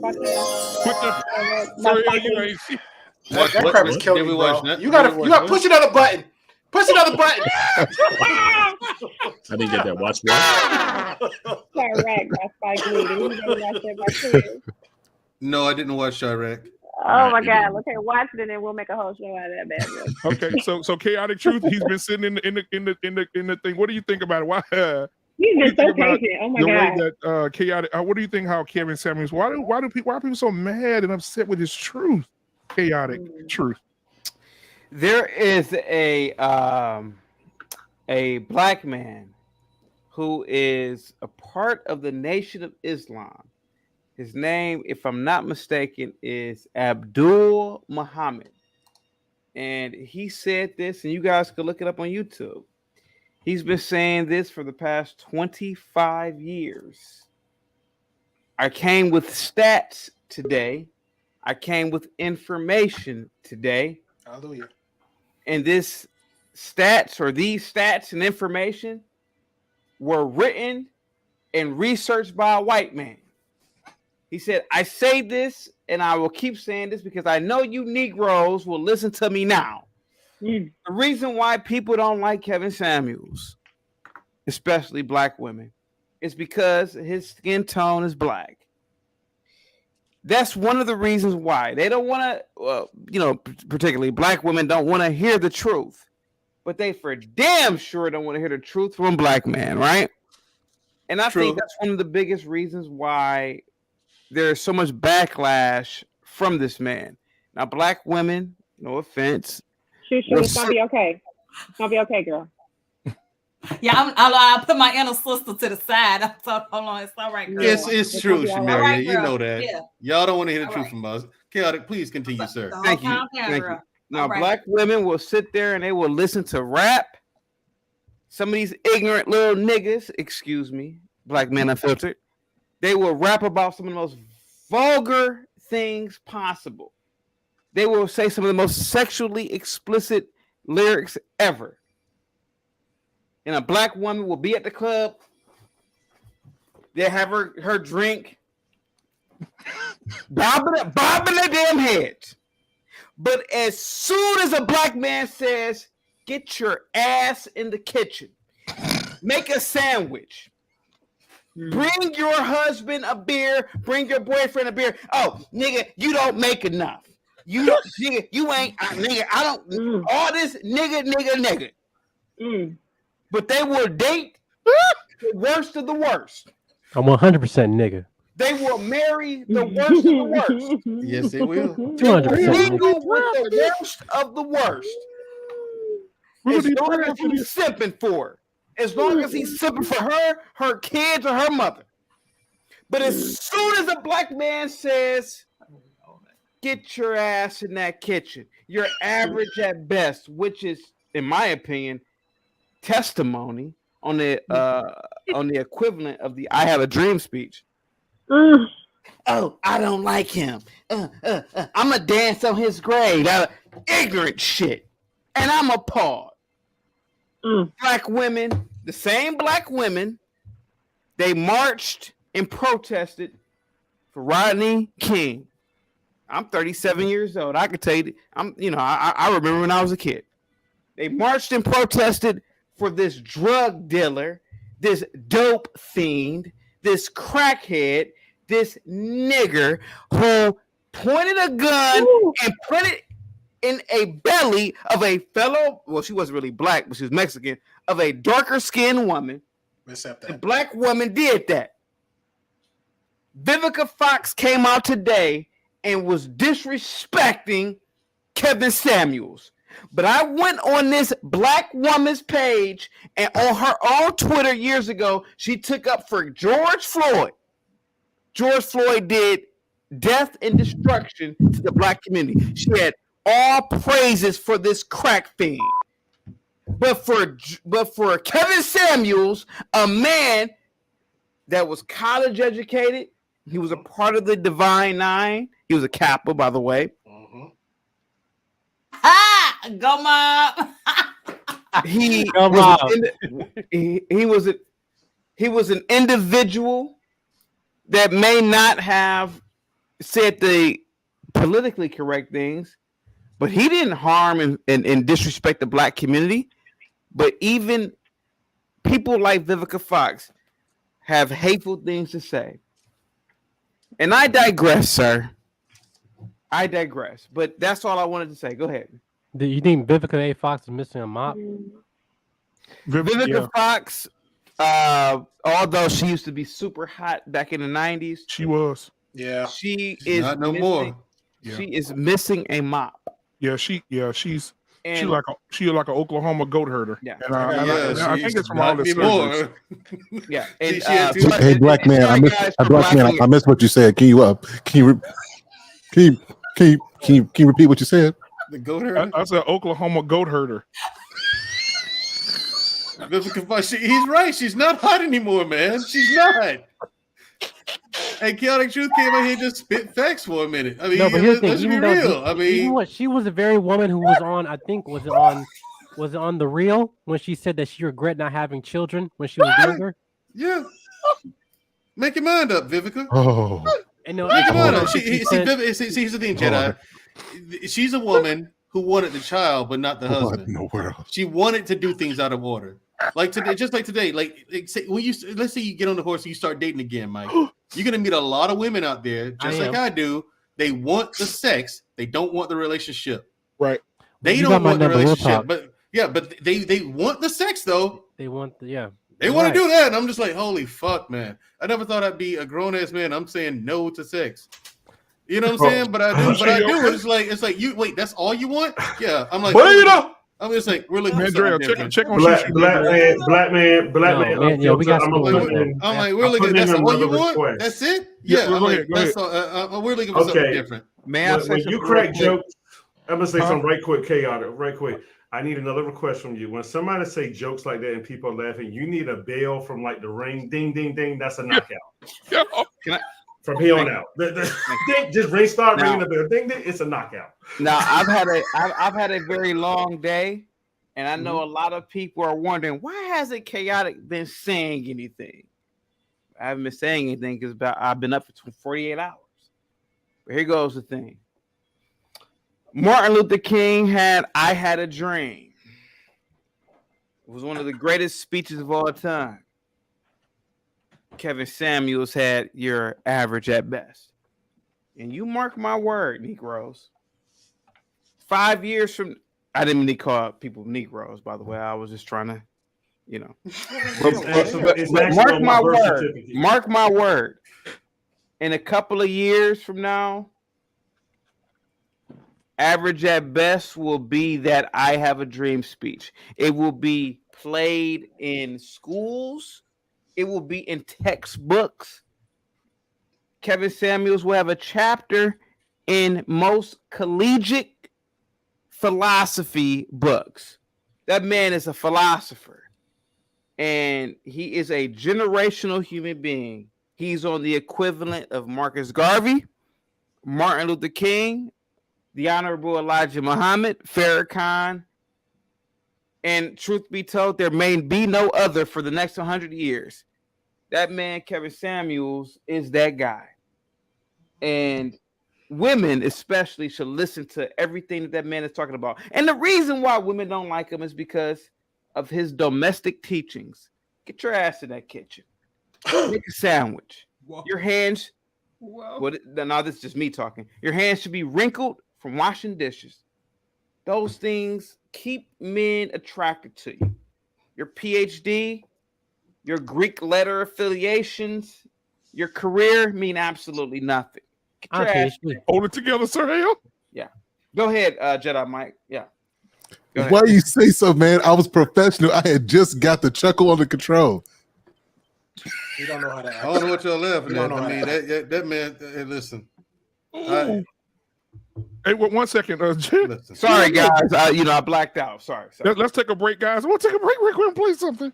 I'm going to play something for y'all to see. Yeah, I real mean, quick. women of today. They listen. Man, Dre, hold on. Okay, Hold go on, ahead. Dre. Hello. I'm going to share this with y'all real quick. Women are very, very unrealistic about their standards shut up for for 5 men seconds. dating and marriage. So I'm going to give my opinion on this. And now listen, girls, I'm about to be very raw. I'm about to be very real. I'm about to just shoot it to you as That's how we like just it. straight as I can, because I'm hoping that this helps somebody. Because as you girls know, I'm a matchmaker. And for a large part of the end of last year and beginning of this year, I stopped matchmaking. And the reason I stopped matchmaking is because life as I know it is coming to an end. I can't handle female clients. I was a matchmaker that matched females, and I had a few male clients, but predominantly I was matching women. And listen, it was such a valuable lesson for me, because what I learned is that the average woman doesn't really want just a good man. She doesn't want a husband. What she's really wanting are these standards or ideas that she has of what a man is supposed to be. But this is nothing what men are. This is not realistic for who men are, how they think, what they value. It's just this preconceived, idea. What are your I have a thoughts? question. Can I Go ask a ahead. question, Black Man Unfiltered? Yep. What was this dishwasher talking about? We have to ask. No, hear me out for a minute. Hear me out. I haven't got my 2 cents in. We have to ask ourselves these questions. What was she talking about? Now, it appears that she was on the side of men. That's fine. But the fact of the matter is that we have to, as men, men should dictate and judge everything that goes on in the manosphere. And we got to stop allowing women to quarterback and analyze what we're doing. And I feel like, she may have been talking on the side of men, but the fact is that it needs to stop. Women should be with women, men should be with men in terms of philosophical conversations about the socioeconomic and political dynamics of the genders. And I think that's what Kevin Samuels was perfect at. And I know a lot of women will get mad at me, even some simps. They, men that, they'll get mad at me too. But when you allow the genders to not follow their roles by nature, you get what's going on now on YouTube and other avenues. And children. Sorry, chaotic, but nature didn't put brooms in our hands. Now, wait a minute. Hold on a second. Now, sweetheart, I've been quiet for an hour and a half. I let you guys talk, and I'm going to say this. God himself, if you believe in the universe, if you believe in Yahweh, whoever you believe in, You off the henny. they made your hand small enough to wrap around a mop. Jesus fucking Christ. Now, hear me out. Interesting. Just hear me out. There's nothing wrong with that. And a woman talking about what men and women, yada, yada, yada, forget that. God himself didn't make you to build a skyscraper. Even though there were no skyscrapers in the beginning of time, the fact of the matter is that men are bound by nature to do brutal acts, to build on a scale that women can't do. And everybody knows that. So How tall are you? I'm 7 feet tall, sir. So nevertheless,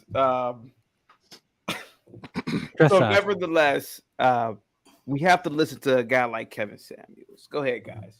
Anybody has a question? Sir, let's get Mr. Bennett. What are your thoughts on everything that you've heard so far? I have very few words to follow up on what was said. Brother Chaotic, he has his views and opinions on things, and I just, like I started this conversation off with, I like these spaces because we get to hear this variety of different views. Certainly, some things I can agree with, some things, I may not. But as back to I think the original question, the message why people were disliking Kevin Samuels so much, I don't think it was less about Kevin Samuels, but it was more about the message. Again, I go back to Shahrazad Ali, who he referenced often. The message has been the same for the last 30, 40 years, and has come through different avatars, if you will. He just so happened to be the latest one, or the one that has been able to take advantage of these spaces. I have no doubt that there'll be others who will take on the message, maybe not in the way that he did, but he was able to find a niche and convey that both men and women have to have realistic expectations in terms of how they conduct themselves.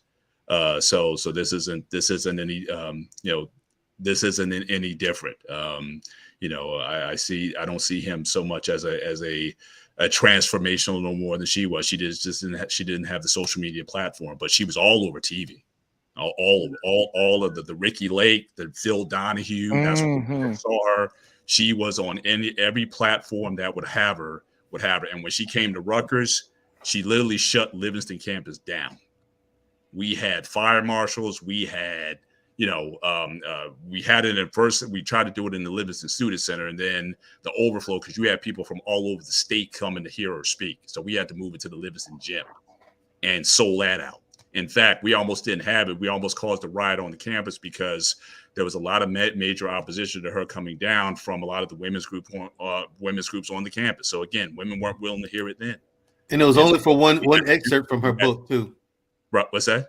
It was only for one excerpt from her book that the pushback. Right, the open hand, exactly. That was it. But we had to modify the program. We had to actually have in order to have it, because the student Congress was about to shut it down. We had to basically bring in another speaker, a quote unquote feminist speaker, as a counter argument. So initially we were trying to have it sort of in the debate format, but Miss Ali didn't want to have that. And, so basically she went on first and then the speaker came on after. But again, it was interesting when the other speaker came on, half the crowd basically left. So certainly people came to hear what they wanted to hear and move on. So again, the buzz was there too. I think I think this conversation or these messages about, conservative roles between men and women, I think this will continue. It'll just continue in another format, or it'll just go in the next phase. But again, we're not that far removed, and there have been other people who probably tried to lift the message also. They just didn't have the platform, or they didn't just come with the energy that he had. But he struck a tone that a lot of people gravitated to. So this conversation will continue. Can I, guys, I've been quiet for almost an hour and a half. Go ahead. Me too.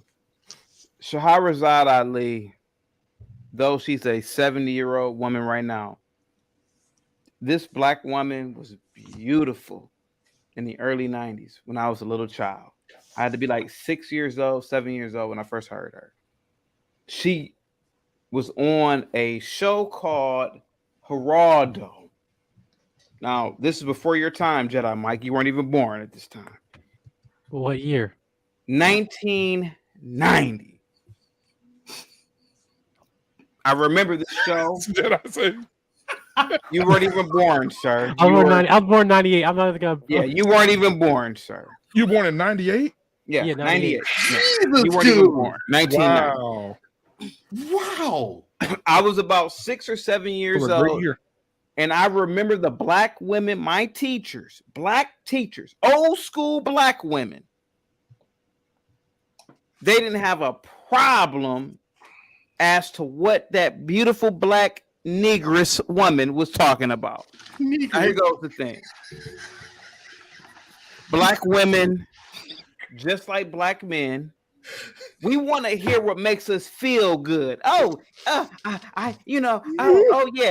just want to make no. We need to hear what makes us good and better. And there have been a few people in history that have done this. The Honorable Elijah Muhammad and his students, Farrakhan and Malcolm X. Shahrazad Ali.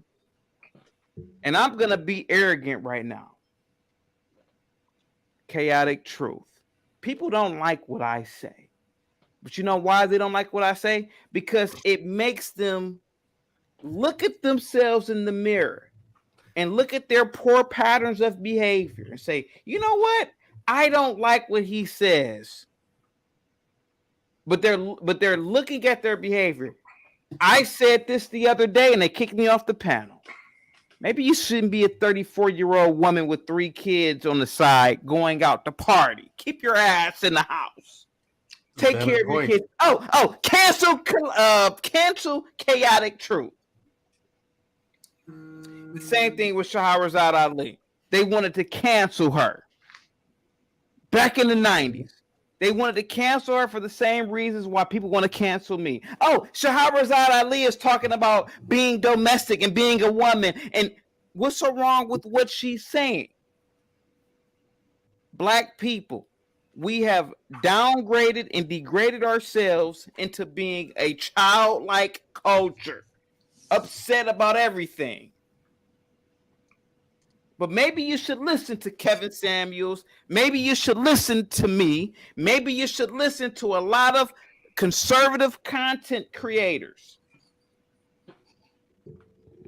Instead of listening to these Cardi B's and Meg Thee Stallions and all that. Maybe you shouldn't be 35 years old at the club drinking a Cosmopolitan talking about, I'm a bad bitch. Stop it. I'm done. I'm sorry. Yeah, go ahead, guys. Go ahead. Jedi Mike.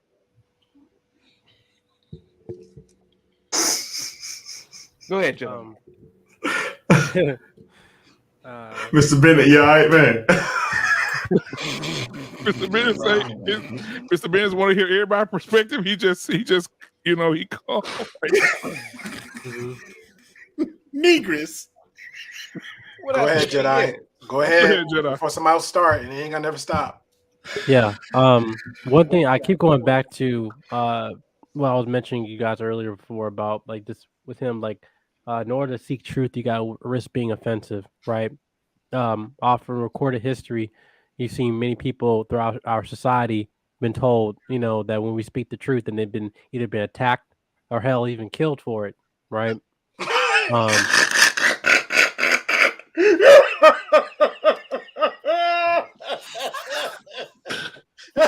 Oh my God. Sally Sale, thank you for your $2 super chat. I appreciate it so much.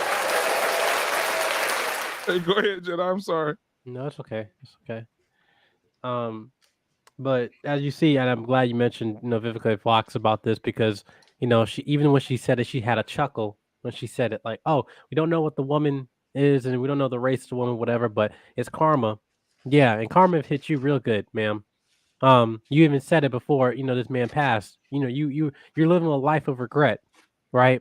And what we talk about consistently time is that, life is about choices and trade-offs. And some of us think that we're immortal. And yes, we might go through our prime, as we mentioned before. People, like the lady, when she went through the 90s, she was top of her prime, right? All the other celebrities too. But then here we are, looking back and saying, regretting, I want to be a mother, want to have children, and I haven't found the right guy, X, Y, Z.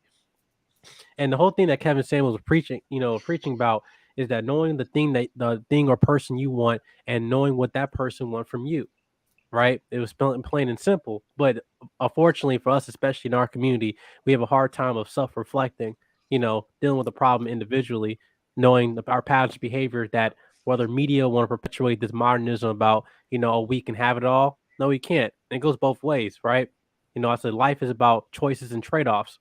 What, decisions that you make, what are you, sacrificing to get what you want? As a man, I might be sacrificing luxury in order to seek foundation, for me to build in terms of my wealth, build up my character, anything so I can be an efficient, husband, father, right? I have to give up childish things. For a woman, maybe what's the thing that she's giving up? Maybe in terms of her giving up her prime years and basically trying to give up, the box or whatever you want to call it, and thinking that she's, living top of the world and realizing that she's wasting time, right? Or the fact that she listened to her girlfriends and really did not, it goes to a point, in scripture that says such wisdom can be earthly, unspiritual, or demonic, right? And I feel like a lot of women, unfortunately, they think they receive advice from women that they've always heard for many, many years. But unfortunately, they're running in the same place and not moving forward, right? And as much as we're in this world where as women, you're the most free, most liberated group of women in the face of the planet, and yet we're the most miserable. Explain that to me, right? So I think that point in terms of what Kevin Samuels was talking about, in terms of what we can as moving forward, looking in terms of things that he said was that knowing that us as black men, you belong, but also knowing the point that, us having a media run by black men for black men, that hopefully that we continue that. And like I said, this was bigger than Kevin Samuels. I understand people were talking, even him, he said it, like, this is bigger than me, right? So hopefully is that when we have people like Foolishness, dance over a man's death like this, it really breaks my heart because I expect black people to be, better than this. But unfortunately, I get disappointed with my own people. But yeah. That was So good, Jedi. So back to lead full circle since Princess is chiming that in the chat. So the bulk of the discussion. So because of what you're saying now, so how do we get those type of people to listen? Well, you can't. There's winners and losers. It's a choice. Amen. Well said, sir. Everybody can be saved. Well said. True that too. I have a question for Jedi Mike. Jedi, is your pro show on YouTube? Keep it real. Say again? Your probate show, is that on YouTube? It's on my Instagram. We're editing the video. I put it like when we're getting finalized. I'll put it on YouTube. Okay, cool. Yeah. We called it a pro show back in the early 2000s. Yeah. Mm-hmm. Got you. Yeah. Now, Shamiria, are you mentioned something? Are you a Zeta or? I am. Oh, okay. Okay. A Beta Phi Beta. Okay. I'm an alpha. Okay, alpha male. Yeah. So we're gonna bring up. Yeah, I refuse to allow her to be an AKA. So we got. Sorry, chaotic. Yeah. We got people Sorry, calling. I love the alphas. If I was gonna pledge a fret, it would have been that one. I gotta admit. But I refuse to allow I sister think they have pledge a height AKA. requirement. But so I got somebody in the back right now. We got the Bob in the background right now. Emotional damage. The big all babies in the background. The Nigerian sledgehammer. So we're gonna have everybody come up. You're gonna get 3 minutes per person. If you're not done in 3 minutes, you're gonna disappear all of a sudden. I don't know. It's a magic trick I'm trying to try out. All right, here we go. Number one, Canadian-born Nigerian. What's going on, my guy? Get his time to shine on, man, Drew. Number two. Go ahead. No, it's your turn. It's just, look, he's confused. He doesn't even know if it's him. Yeah, or not. Canadian-born. Going forward, whenever we see you, we just need Mandrell. Just send it to Mandrell, and he'll read it for you because he do a better you than you do it. Going forward. That's my impression of Canadian-born Nigerian, man. It is kind of spot on. It's Go like ahead, this. Nick. Number one. Okay. Number one. All right. So No. as soon as Lone Stroke, my girl start talking, y'all hit the time. First and foremost, shout out to all the Oklahoma gold hurdlers. Sorry if you have to do what you got to do, but keep Absolutely. it moving. Second of all, it's a great conversation. That is pure fire from start to finish. I'm not gonna lie, Chaotic Tree has his way. As I'm looking at the timer, Anglet is lying on that timer right now. It's 10 seconds. I would just say this. It is fact. We in a society, no one like to believe in listening to the truth. Thank you. You tell somebody the truth, they think something is wrong with you. I have a policy. If you cannot live with the truth, you cannot be around me. Because if you fake as hell, I'm not gonna trust you for anything. If anything, if a car was running after me, I'd have put you in front of me to shoot me. That's the truth. That's number one. Number two, it is true. You cannot act a woman for her age, for her weight, for her dress size. If you do so, she got a problem. Know what I tell a woman? If you can't tell me your age, then you fake in front of me. If you can't tell me your dress size, you full of crap. If any other thing I gotta ask you that lead to problem, then don't ask the guy for anything, period. Don't ask what I make, what I do for a living, it's none of your damn business. Keep it moving. Here's another problem. The BBW thing, it started around the 90s.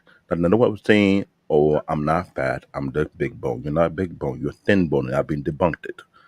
On that show called Celebrity Fit Club, they did an X-ray. I remember that show. Yeah, I remember that show. And that lady, they go, oh, I'm big bone. She did an X-ray on her bone and compared with an athlete. Her bone was thinner than an athlete who trained years in, years out. So, all y'all ladies who think you're a big bone, if you're a big bone, why you break so easy and end up in the hospital every now and then? Answer that question. I'm taking a shot at you guys. Let's stop that nonsense. They kicked Lizzo out of the what game when she showed her butt cheek and they kicked the out because of that. That was disgusting. That wasn't a cow. That was I don't know what to call it. It's not from Africa. It might be from another country, but that's no ordinary cow. I'll say it like that. Another thing, the guy that she's dating, she paid the man to date her. So she cannot really get a man just to pay for a man.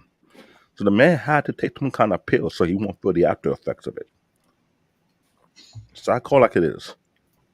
Other than that, it's a great show. I'm under 3 minutes. And You got 30 seconds, fool. no, I got way more than 30 seconds. So No. now there's 30 seconds. There you go. You were looking at the twin. Anyway, I'm all good. I enjoy the show. English, you owe me a drink. Thank you very much. Thank you, Black David. Appreciate you as always, brother.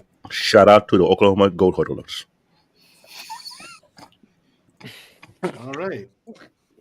It's time for Black David. I heard that. I ain't gonna lie, man. Can we get a round of applause for this motherfucker didn't long stroke anything? God damn. All right. Such a chocolate. Such a chocolate. Next person we have coming up is you've seen them before, I think. Marcus is in the building. Yes, sir. I think you've seen him before. Marcus, make sure you pay attention to Angelus. He's going to have the time up there. Yeah, I know Marcus ain't a long stroke because I guarantee you that. I'm just gonna cut it real short, because I know it sucks when you lose a person, especially from a certain community, any community, but in history, figures they pass away. Can y'all hear me good? Yeah, we hear you, bro. No, well, I was just gonna say, where do you guys see this going? After they're gonna make. I would like to answer Marcus' question. He'll be a martyr. He's gonna be a martyr. Marcus, do you know where I see it going, Marcus? To answer your question, Go ahead. They're going to be elementary schools, high schools, and chapters in philosophy books. You mark my word. Chapter 12, Kevin Samuels. Now I know you guys are like, oh yeah, that's just chaotic talking. But mark my words, in about 5 years, you're gonna see schools and chapters and books named after Kevin Samuels. That man was preaching the gospel. All right, chaotic. Don't waste that man's time now. Go ahead, Marcus. You got the floor. No, I was just gonna say that was the first part of the question, and the second part was gonna be, do you guys see people stepping up after the passing of Kevin Samuels to carry on the torch? Absolutely. He's encouraged a lot of people to step up for sure. Yeah. Well, to answer that though, I think people have already been stepping up. People have already been saying stuff. Yeah. What you're going to see is what Kevin Samuels did is exposed a lot of the people who have already been talking that way. So the people who were not known, not heard, you're going to hear them more because you're awakened to it in the passing of Kevin Samuels. And after this, you're going to see more people continue to do this as well, particularly women who see the benefit in the values that Kevin Samuels talked about. Thank you, man.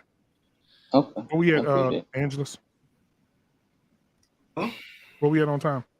Oh, it's good, bro. But y'all can drop me down, man. Ain't no problem. I just wanted to ask the question for the panel. That's it. I appreciate the great show. Man. Hey, Marcus. Okay. Yeah, he's a moderator for the Great Pill podcast. He know. Yeah, I saw Kevin say. I think he shot an episode of Atlanta. Yeah, he did. Yeah, Mhm. I saw the promo today. I think I was like, right, what? Yeah, he's making moves, man. Yeah, he was on his he was definitely on his way. Yeah, Best he was. believe was everybody be definitely on his way, man. Yeah. All right, Yeah. And go now, ahead, guys. sorry. I want to thank Sir Hale Speaks, my brother, for that $9.99 super chat. Yeah, thanks for the $10 super chat to our platform. Could have made it 20, but sorry. Hey yo. What? But he always got something to say. Hey, how much you saying, Mandrell? None. Oh 20. my I God! think you could have made it 20. Okay. Now I got And my. you could have put more than that. I got cash up. I got cash up too now. Black man, can you give Mandrell full screen? Mandrell, I want you to pull out your phone and I want you to give $10, and we're gonna do this together. I've So given go more ahead. than $10 Today? I've given labor, Today? sweat, Right now? back. Today? Yeah, I put my back into this. Okay. Well, that sounds kind of yes today. I put my work in today. The statue behind you just said you lied. No, not you. The platform, bro. Oh, okay. The statue behind you just moved and said you lied. No, it didn't. That's Buddha. Buddha always got my back. Okay, the philosophy of Buddha always has my back. I want to know. So, guys, we have someone in the back right now. Therefore, I'm always at peace. Ian Simmons, thank you for the where's that? Okay, yeah, the 1999 super chat. I appreciate it, man. He said hopefully more women will become more realistic with their expectations. My lord. Yeah. Here's what I think this is going in my opinion. Hold on, man, Jared. We're gonna bring up We On Lock. He's on the side of the women tonight, guys. He's Go ahead and cue the music. So we're gonna bring him up. We On Lock. The Superman thing. Cue the music. We On Lock. What you got for us? Do you need it? Do you need it? We On Lock. Yeah, go ahead. Why do I have to be on the side of the women all the time? I'm on the side of everybody. On the side of common sense. All right, you already started shit now. We On Lock. You already started shit. What? Okay. Here's what I would say. My mentor always taught me that every man has a role to play. Every single man. Kevin Samuels wasn't my cup of tea, but I will say this, that he will be good for young men that don't know how to pull their pants up by their freaking waistline. That's what I would say. He would be good for young men coming up and knowing how to dress, knowing how to talk to women properly. That's my perspective. Now, anything else, I just put to the wayside. Can you tell us why you don't? He was not. I don't criticize anybody. I don't do all that because it's bigger than us. It's bigger than what we know. So all I would say to him, rest in peace, rest in power, and hopefully.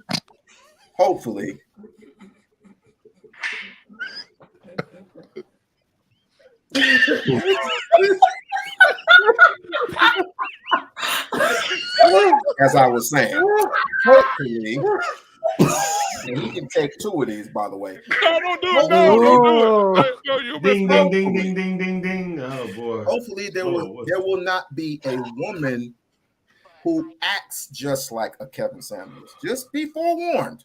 Be forewarned. That's all I'm gonna say on that. Well, then we all got roles to play in this because it's bigger than all of us. When you say a woman that acts like Kevin Samuels, what do you mean? Like she's gonna talk about men the way he? Say that again? You said you said there's going to be a woman that's going to be like Kevin. Yeah. In what way? Like talking to men or talking to women? Just talking how he talked to the women and stuff like that. Will she be talking to women or men? You think? Men. Oh, there's already plenty of those. She won't survive.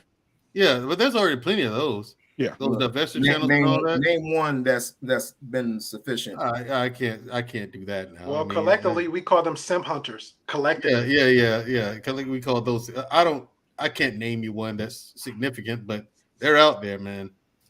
But men don't call onto the show, so they just sit there for 2 hours and complain about men and call us names, black men in particular. And that's the point everybody missed. The women that called in made the show go to where it went. Right, that's true. Bottom line. Yeah. I mean everybody talking about the women. That's what I'm saying. They called in and made the show go to the moon. So We On Lock. How do you feel about the women actually making the show? They call in every night, call after call after call after call. You get an extra 30 seconds. People cut them off. That's mainly on them. I mean, I don't know why. If you feel like he's chastising you, then why the hell would you call into a man that's chastising you? Would it shock you if I told you that his show was 80% funded by black women? That wouldn't shock me none. No. So women supported him financially, and they called into his show every day. Women made the show, and we're upset that men are looking for him. They was looking for a man. They was looking for Xavier. Oh, they got it. Oh, can I respond? Oh man, I'm like, because I had like a sip of the a little rum. So can I respond to a chat real quick? Yeah, go ahead. Ian says Melanie will be the next female Kevin Samuels. Yes. That's a false. That's a false. She will not. Melanie King. Melanie King. No, she will Oh not. no, Because she number doesn't have one, the personality. No, the she will balls. not. She will not. Because she's pandering herself. That's the difference between her and Kevin Samuels. Well, what do you mean she's pandering? Well, first of all, brother, she lied. That's number one.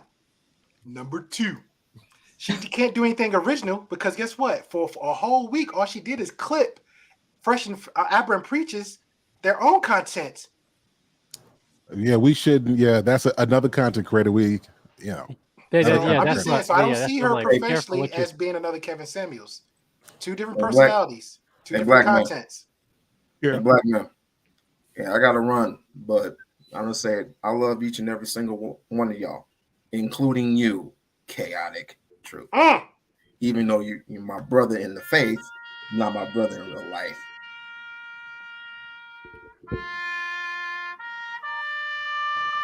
What kind of sad?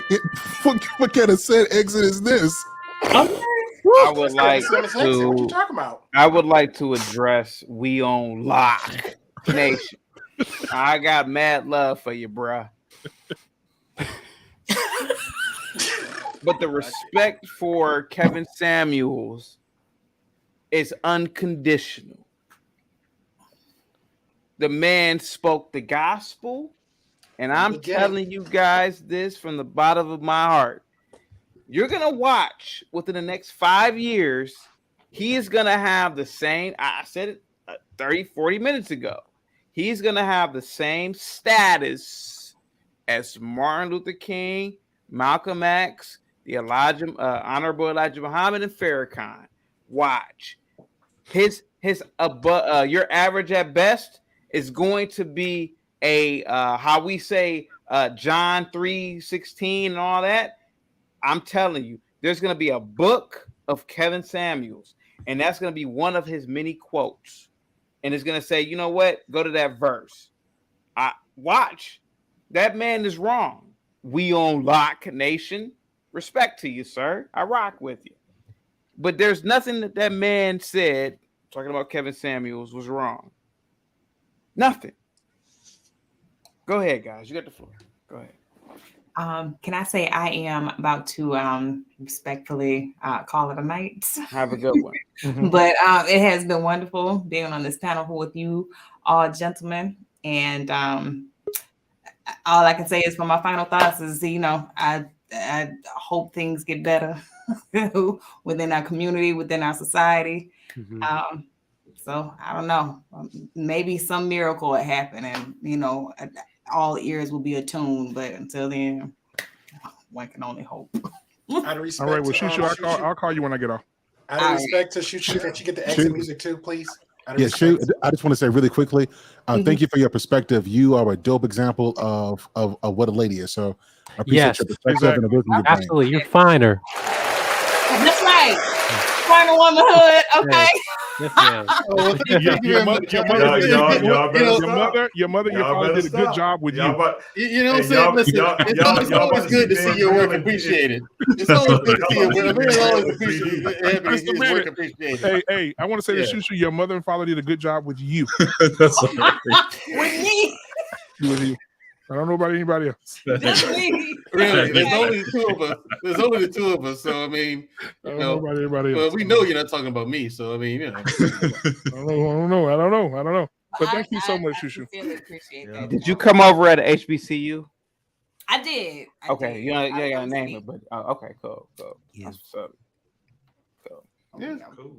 Yeah. Hey man, so thank you so much, Shushu. You have a wonderful night. We do appreciate it. We appreciate everything that your perspective, and we appreciate you so much. Go to bed. It's past your bedtime anyway. Hey man, don't talk to her. Don't you talk to her. Have a good one. You gotta get your rest. You don't have authority over her anymore. Get up early.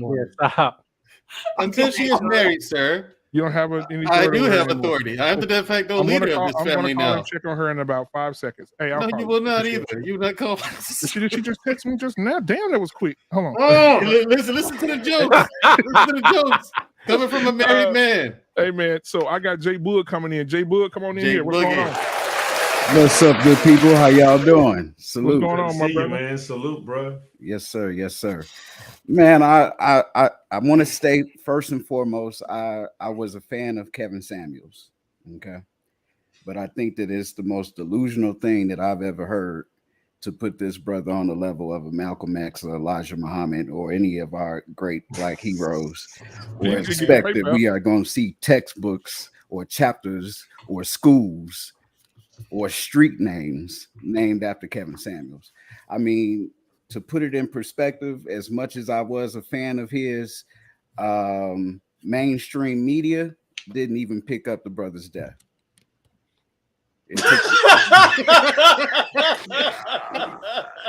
So, I mean, let's just take a dose of reality. I'm surprised that type of dialogue went unchecked. So I had to just come up and say that, you know.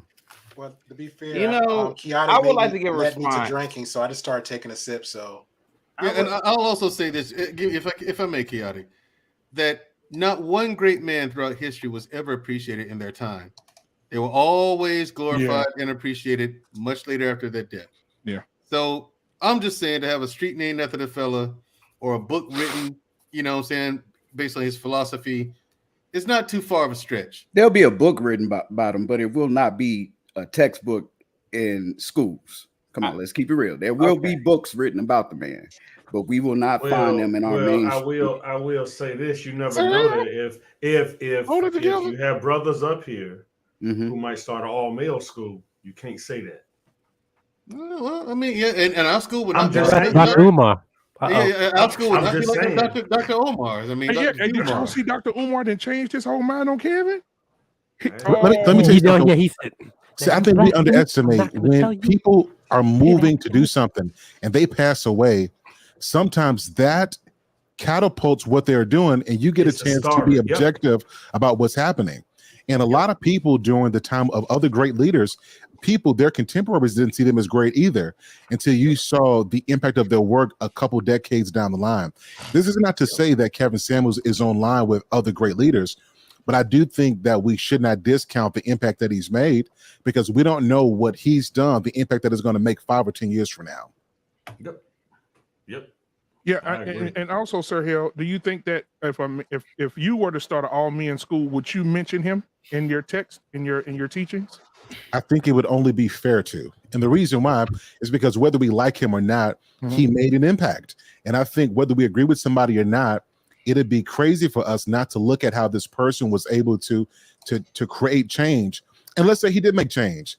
He started a conversation, and he did something that most people cannot do: rally people around to evoke people to bring out something so that people are talking about it at Thanksgiving, around Christmas, through the week. And he did a good job of that. So absolutely, I would have to bring him up because I respect what he did.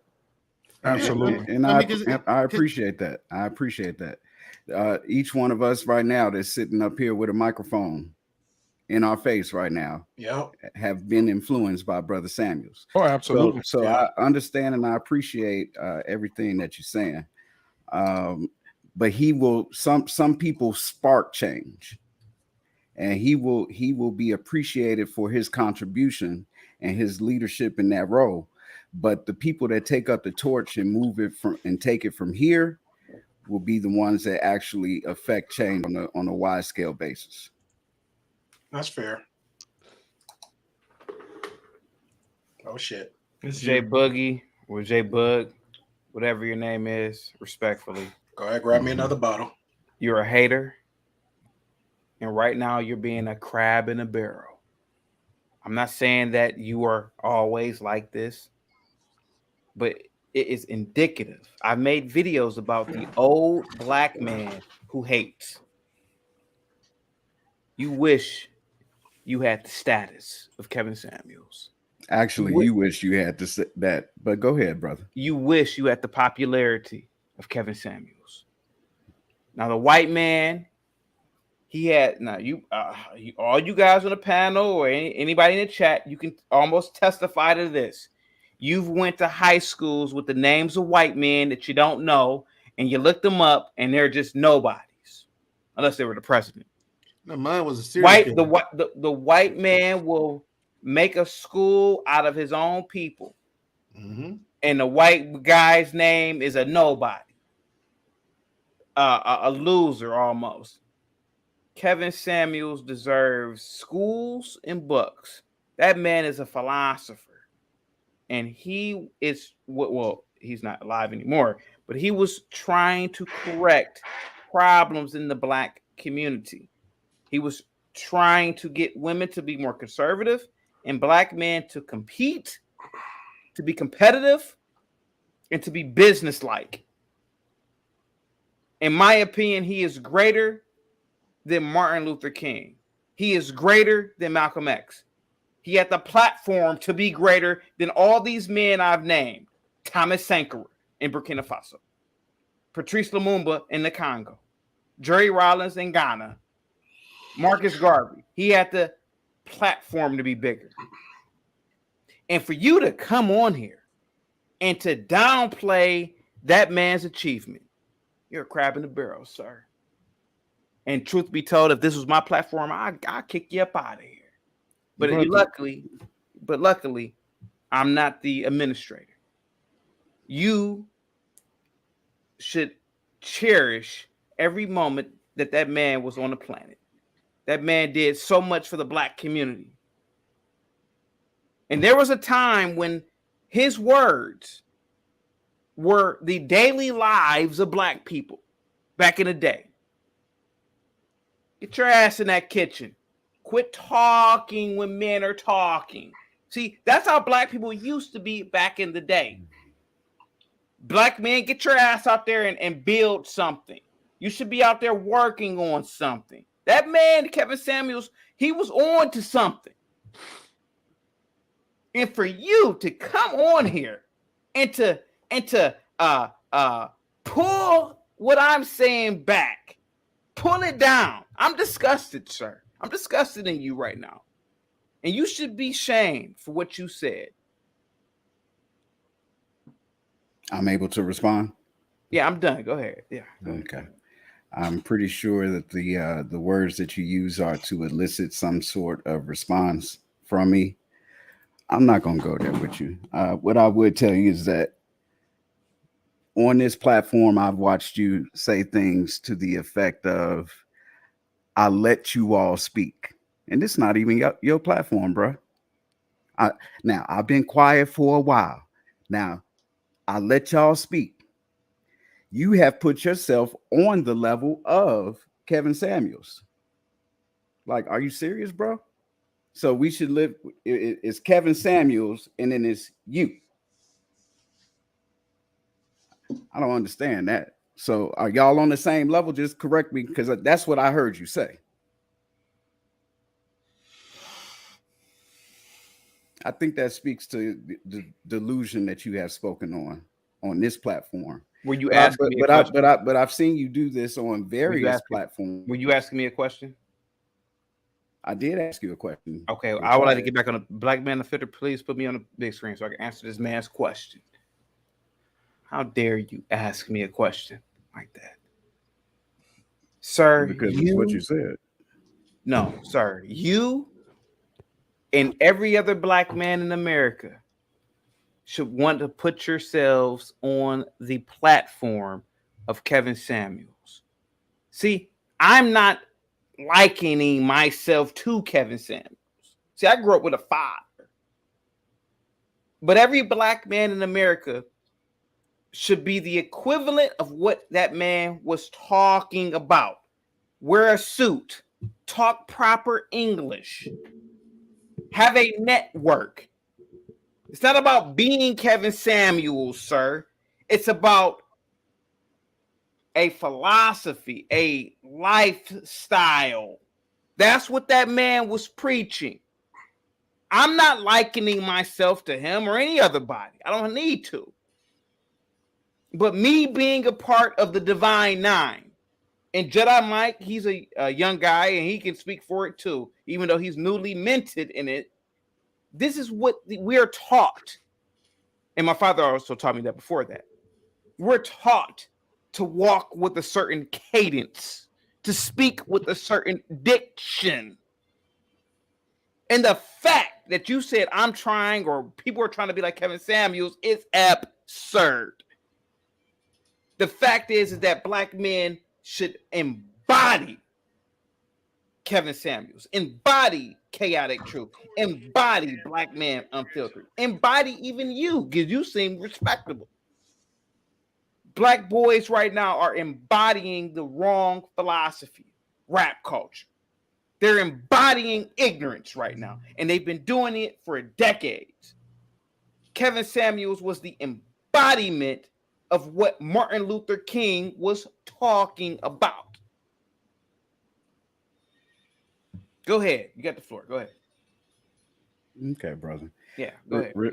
Respectfully, because I think if we look at this in the replay, I think what I saw happen. No, I'm not. I think what I saw happen was that you gave a certain plateau of great Black leaders in our community over a scope of time.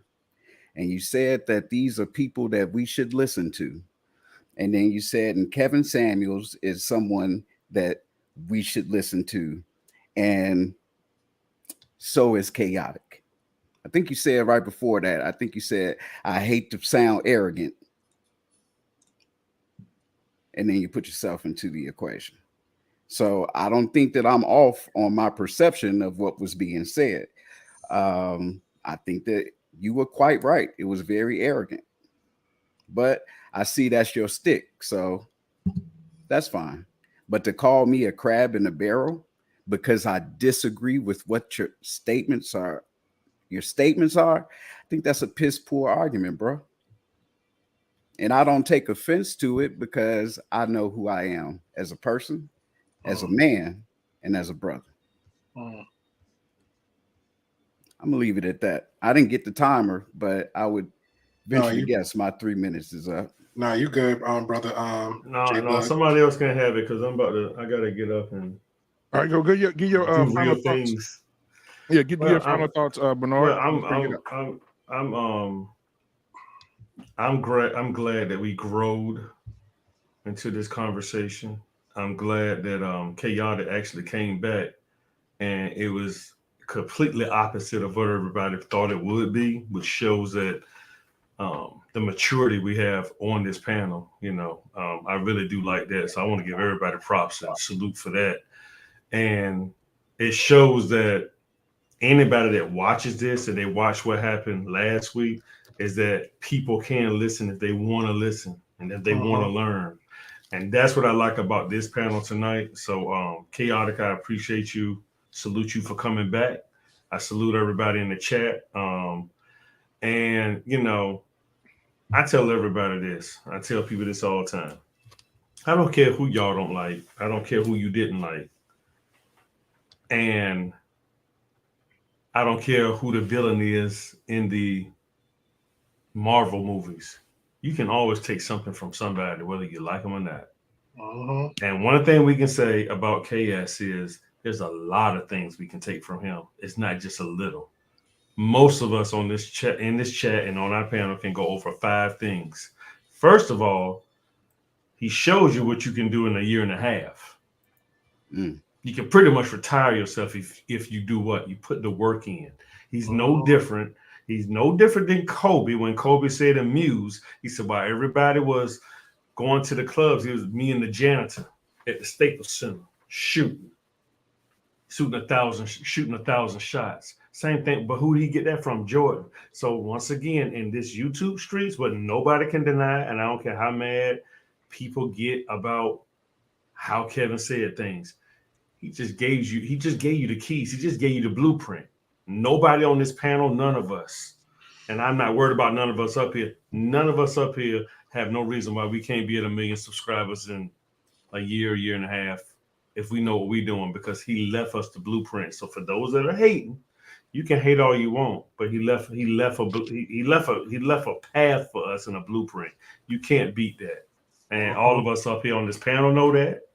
I believe a lot of people in the chat believes that. And y'all see, this is just a warm up, but I'm not gonna come no less on my channel without an ascot or a tie. I'm letting you know now, and that's because of Kevin and Sir Hale Speaks and some other people I watch. I'm not coming no less. I call my tailor today. I'm not playing. That dude left a mark, so I'm not gonna say what I'm gonna do. I'm gonna show you what I'm gonna do. So peace and salute to everybody on the chat. I'm pretty much subscribed to everybody in the panel. on the panel, and salute to all you guys. I really enjoyed you guys, and I appreciate you guys having me up here, and I yield. Thank you. Thank you, Bernard, man. You have a good night, my brother. Appreciate you, Bernard. Yeah. Let's go ahead and get Mr. Bennett, your final thoughts. All right. Well, again, thanks once again for having me on tonight. One thing I was thinking about, just a scripture that that I want to bring up, Proverbs 18:17. Come on. And it says that the first one to plead his case seems right until his neighbor comes and examines him. So what I like about this space is that we have all of these different viewpoints, and we can have these conversations, and we can have these debates, prayerfully respectable ones. And I think we all gain from such debate. So going back to the original question, who do you listen to? Again, I encourage that you listen to all our voices, the ones that you agree with, the ones that you don't agree with, see the arguments back and forth, and then come to some conclusions, some decisions, what works for you. We shouldn't be shutting down any voices here, but I think we should always be respectful of everyone. So again, I hope that, I'm optimistic about these spaces and in the dialogue that can have, and hopefully the change that can take place in our communities. And, so again, I'm always going to be appreciative if I can be a part of it. And again, Black Man, I thank you for just allowing me to come on, and, just looking forward to, seeing your channel grow. And as my man just said, I see no reason why these channels can't grow exponentially. And, so I like to, I like to be a part of the dialogue. So again, thanks for having me again. And hopefully we will, hopefully that'll be one, Lord willing, of many that I'd like to bless. Thank you, man, for that $9.99 super chat. I appreciate it. That's all I had, gentlemen. Good seeing everybody again. Lord willing, we'll see you next time. Take care and God bless. All right. Thank you, Mr. Benny. You have a good night, my brother. Yep. All right, guys. So then now we'll have Jay Boog come up with his final thoughts. Yeah, I'll just say in closing, I do not take away from the contribution that Mr. Samuels gave to our community. I respect him as a man. And yes, he did. He gave us a blueprint for us all to be able to follow, and he was able to articulate things in a way that I don't think that many people will be able to do following in his footsteps. The only thing that we could do is to strive for the same type of excellence. And hopefully we will be able to articulate our opinions in such a manner that we would be able to get the type of audience that he had. But I think the man is irreplaceable. And I think that it is rather sad what I've been seeing around the culture as far as the celebration that people have had after his death. I think it's sickening. It's very disheartening to me as an individual, but sometimes that's how you know that you have struck a chord, you have made an impact, and you have told the truth and nothing but the truth. The truth hurts. And as he would always say on his show, what did he say was kryptonite? Accountability is kryptonite. And so we're seeing a lot of that. But again, it's up to us to carry the torch moving forward. And I think that it's a great job for everyone that's been on this panel, those that have already left the panel tonight. But Black Man Unfiltered, Gray Peel, Sir Hale Speaks, and the other creators that are on here. I'm looking forward to seeing what you brothers do in the future. Appreciate it. Thank you, brother. Appreciate it, man. Thank you. Thank you very much. All right. So then we'll have Mandrill. Final thoughts, my guy. All right. Final thoughts on tonight. It's all been well established by not only us, and Kevin Samuels, but other sources as well, that women don't listen, and they don't want. It's because they don't want to. You only listen when you want to. You know what I mean? But I agree with Jay Boogie. He made more than just an impression. He made an impact. He started not only conversation with married people, but singles as well. He inspired men to be better. He instructed women on how to be better. You know what I mean? And people tuned in. Millions of people subscribed to his channel. Thousands every night tuned in to watch this man tell them the unbiased truth. You know, chaotic as his truth may be. Shout out, by the way. Kiss So, ass. shut up. Don't hate. Anyway, his presence is already being missed by many of us, and in particular the YouTube space. You know, so I don't know what's going to happen afterwards. Hopefully, we can all pick up the torch, all of us. You know what I mean, on a united front, and carry the torch down the road. All of us doing our part, as you know, as individuals, but for one cause, which is the betterment of Black people. I showed up on the scene first. People took me as a very intense guy, and I can be sometimes. It's only because I want to see people Black people in particular, do better. I want you to be excellent, and no matter what you do. You know, I'm sick and tired of seeing Black people defeat themselves. And that's the worst kind of defeat because nobody did it to you. You did. So hopefully his inspiration will continue, and hopefully we can pass his inspiration and his teachings down to future generations. Hopefully they'll take heed to it. That's it. All right, man. See you in a minute. All right, so now we're going to bring up Jedi Mike.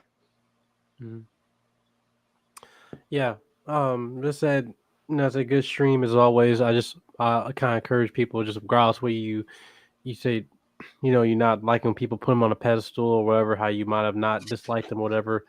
One thing you have to admit that there was a change that was set because of his presence on this space, right? And he was at the height of his moment. And like I said to the gentleman that left, that he showed what we can do within a year and a half. How you can just go from, take your life to complete 180, whatever, actually make a change and be positive. And I'm very blessed, at least for the fact that because of him, I feel like I would not have got to the point where I actually would meet the individuals on this panel here. Because us having these YouTube conversations, all of those stuff, that didn't really happen a year ago. We were all here, and then here we are now, and I can see you guys like family, brothers. So just like as I continue, was he talk about having us this Black network of us being high value men or being men of character and just pushing to be the better version of ourselves than the ones we were yesterday. We have to continue that moving forward. Yeah. All right, appreciate you, man. See you in a little bit. Mm-hmm. All right, we're gonna bring up my guy, Angelus. Hey, first off, salute to Chaotic, because that motherfucker actually got me drinking tonight. That's some shit. Number two,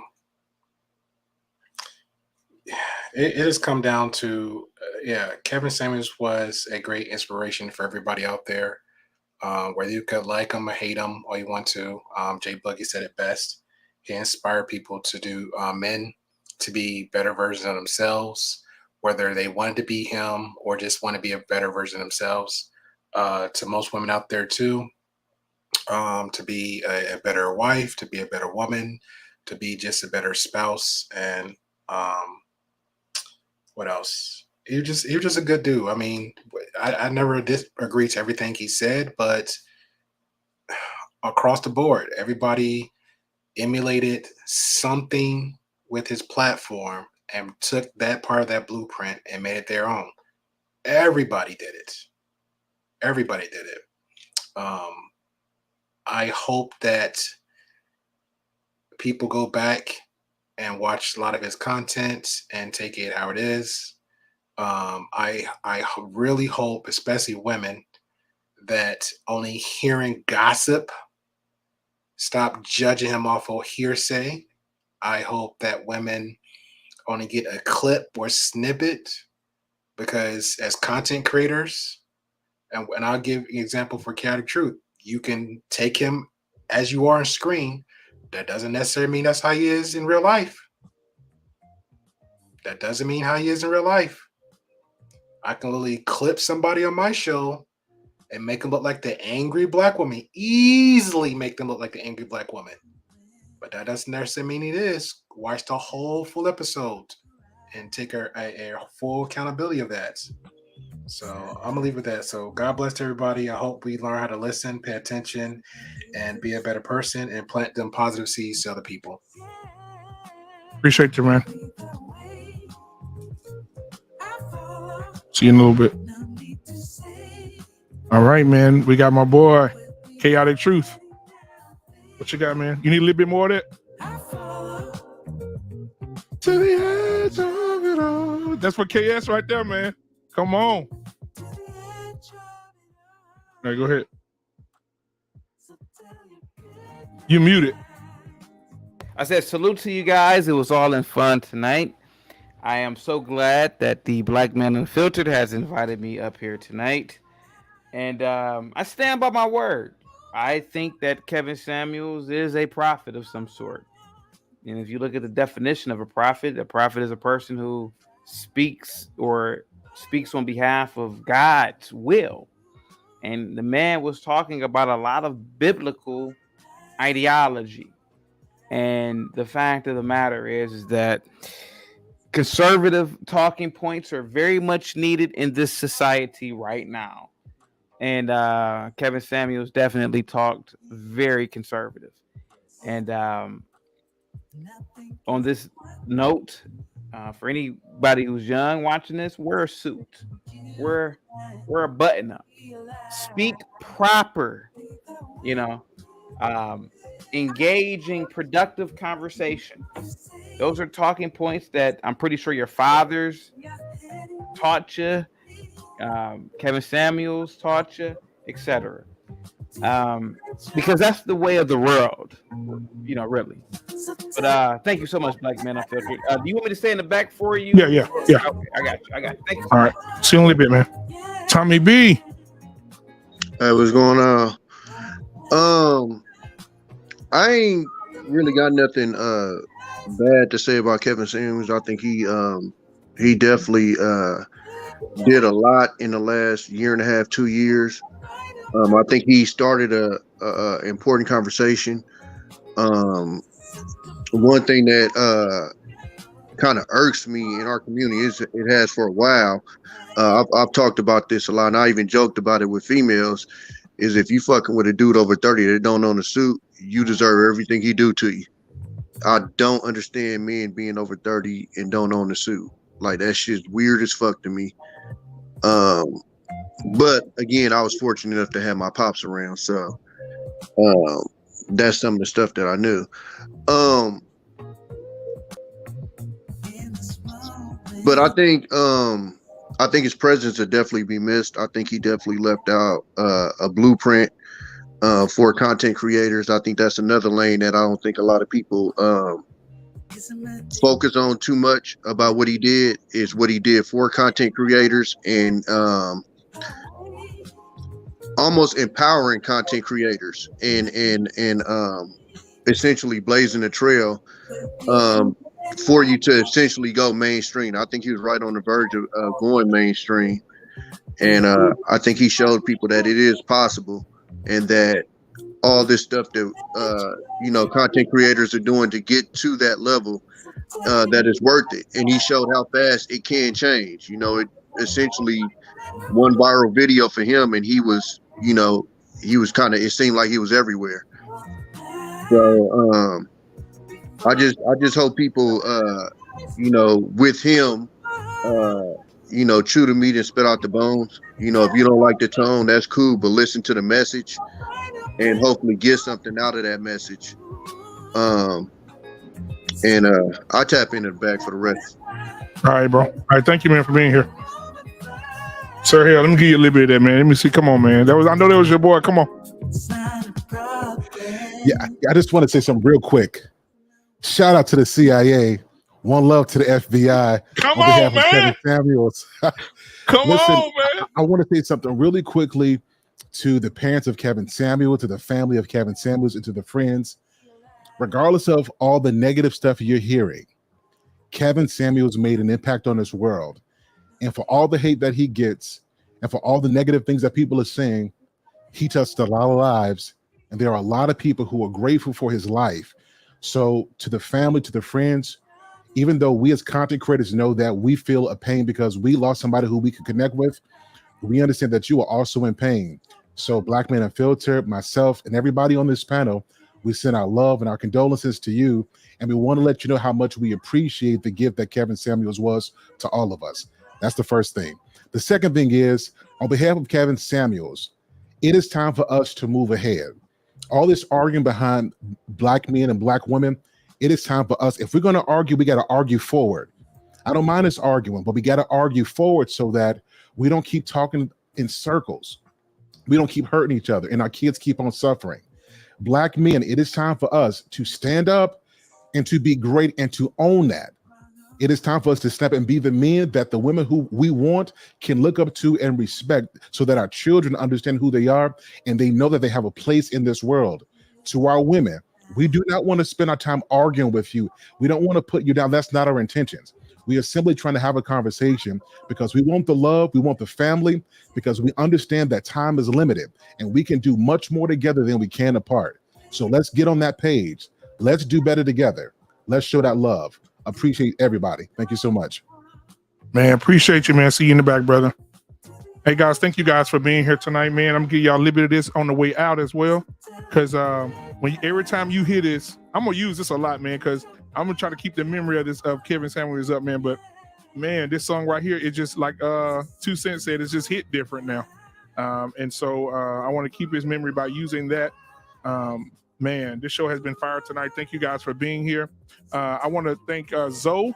I didn't get a chance to recognize Zoe for his $9.99 super chat. Thank you for that. Also, we got a new member in the house, 2 Cents Uncensored. Thank you for becoming a member. I appreciate you and the love that you're showing over here on this channel. Guys, the conversation, like Sir Hale just said, he just said a mouthful.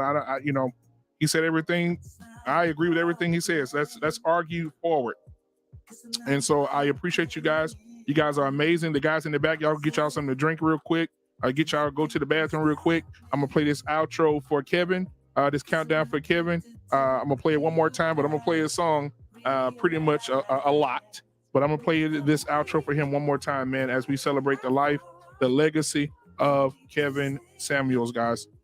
So thank you for being here. Thank you for all the support. Thank you for the super chats. Thank you for the memberships. Thank you for coming and showing up tonight. If you're here right now, the 36 people that are still watching right now, if you have not subscribed, please subscribe and become a part of something great moving forward. Hit that like button right now, and so we can get the algorithms moving in the right direction. And again, thank you guys so much from the bottom of my heart. Thank everybody that came in on the panel tonight. My heart is full. I love you guys. And also remember what I always say, do something nice for somebody. And if you can't do anything nice for someone, then do something nice for yourself, because self-care is the best care. All right, we're going to take Kevin on out here. We're not going to talk over him no more. To Kevin, to your family, we love you guys. Stay strong, move forward. And your son, your brother, your uncle, he left a legacy. Peace.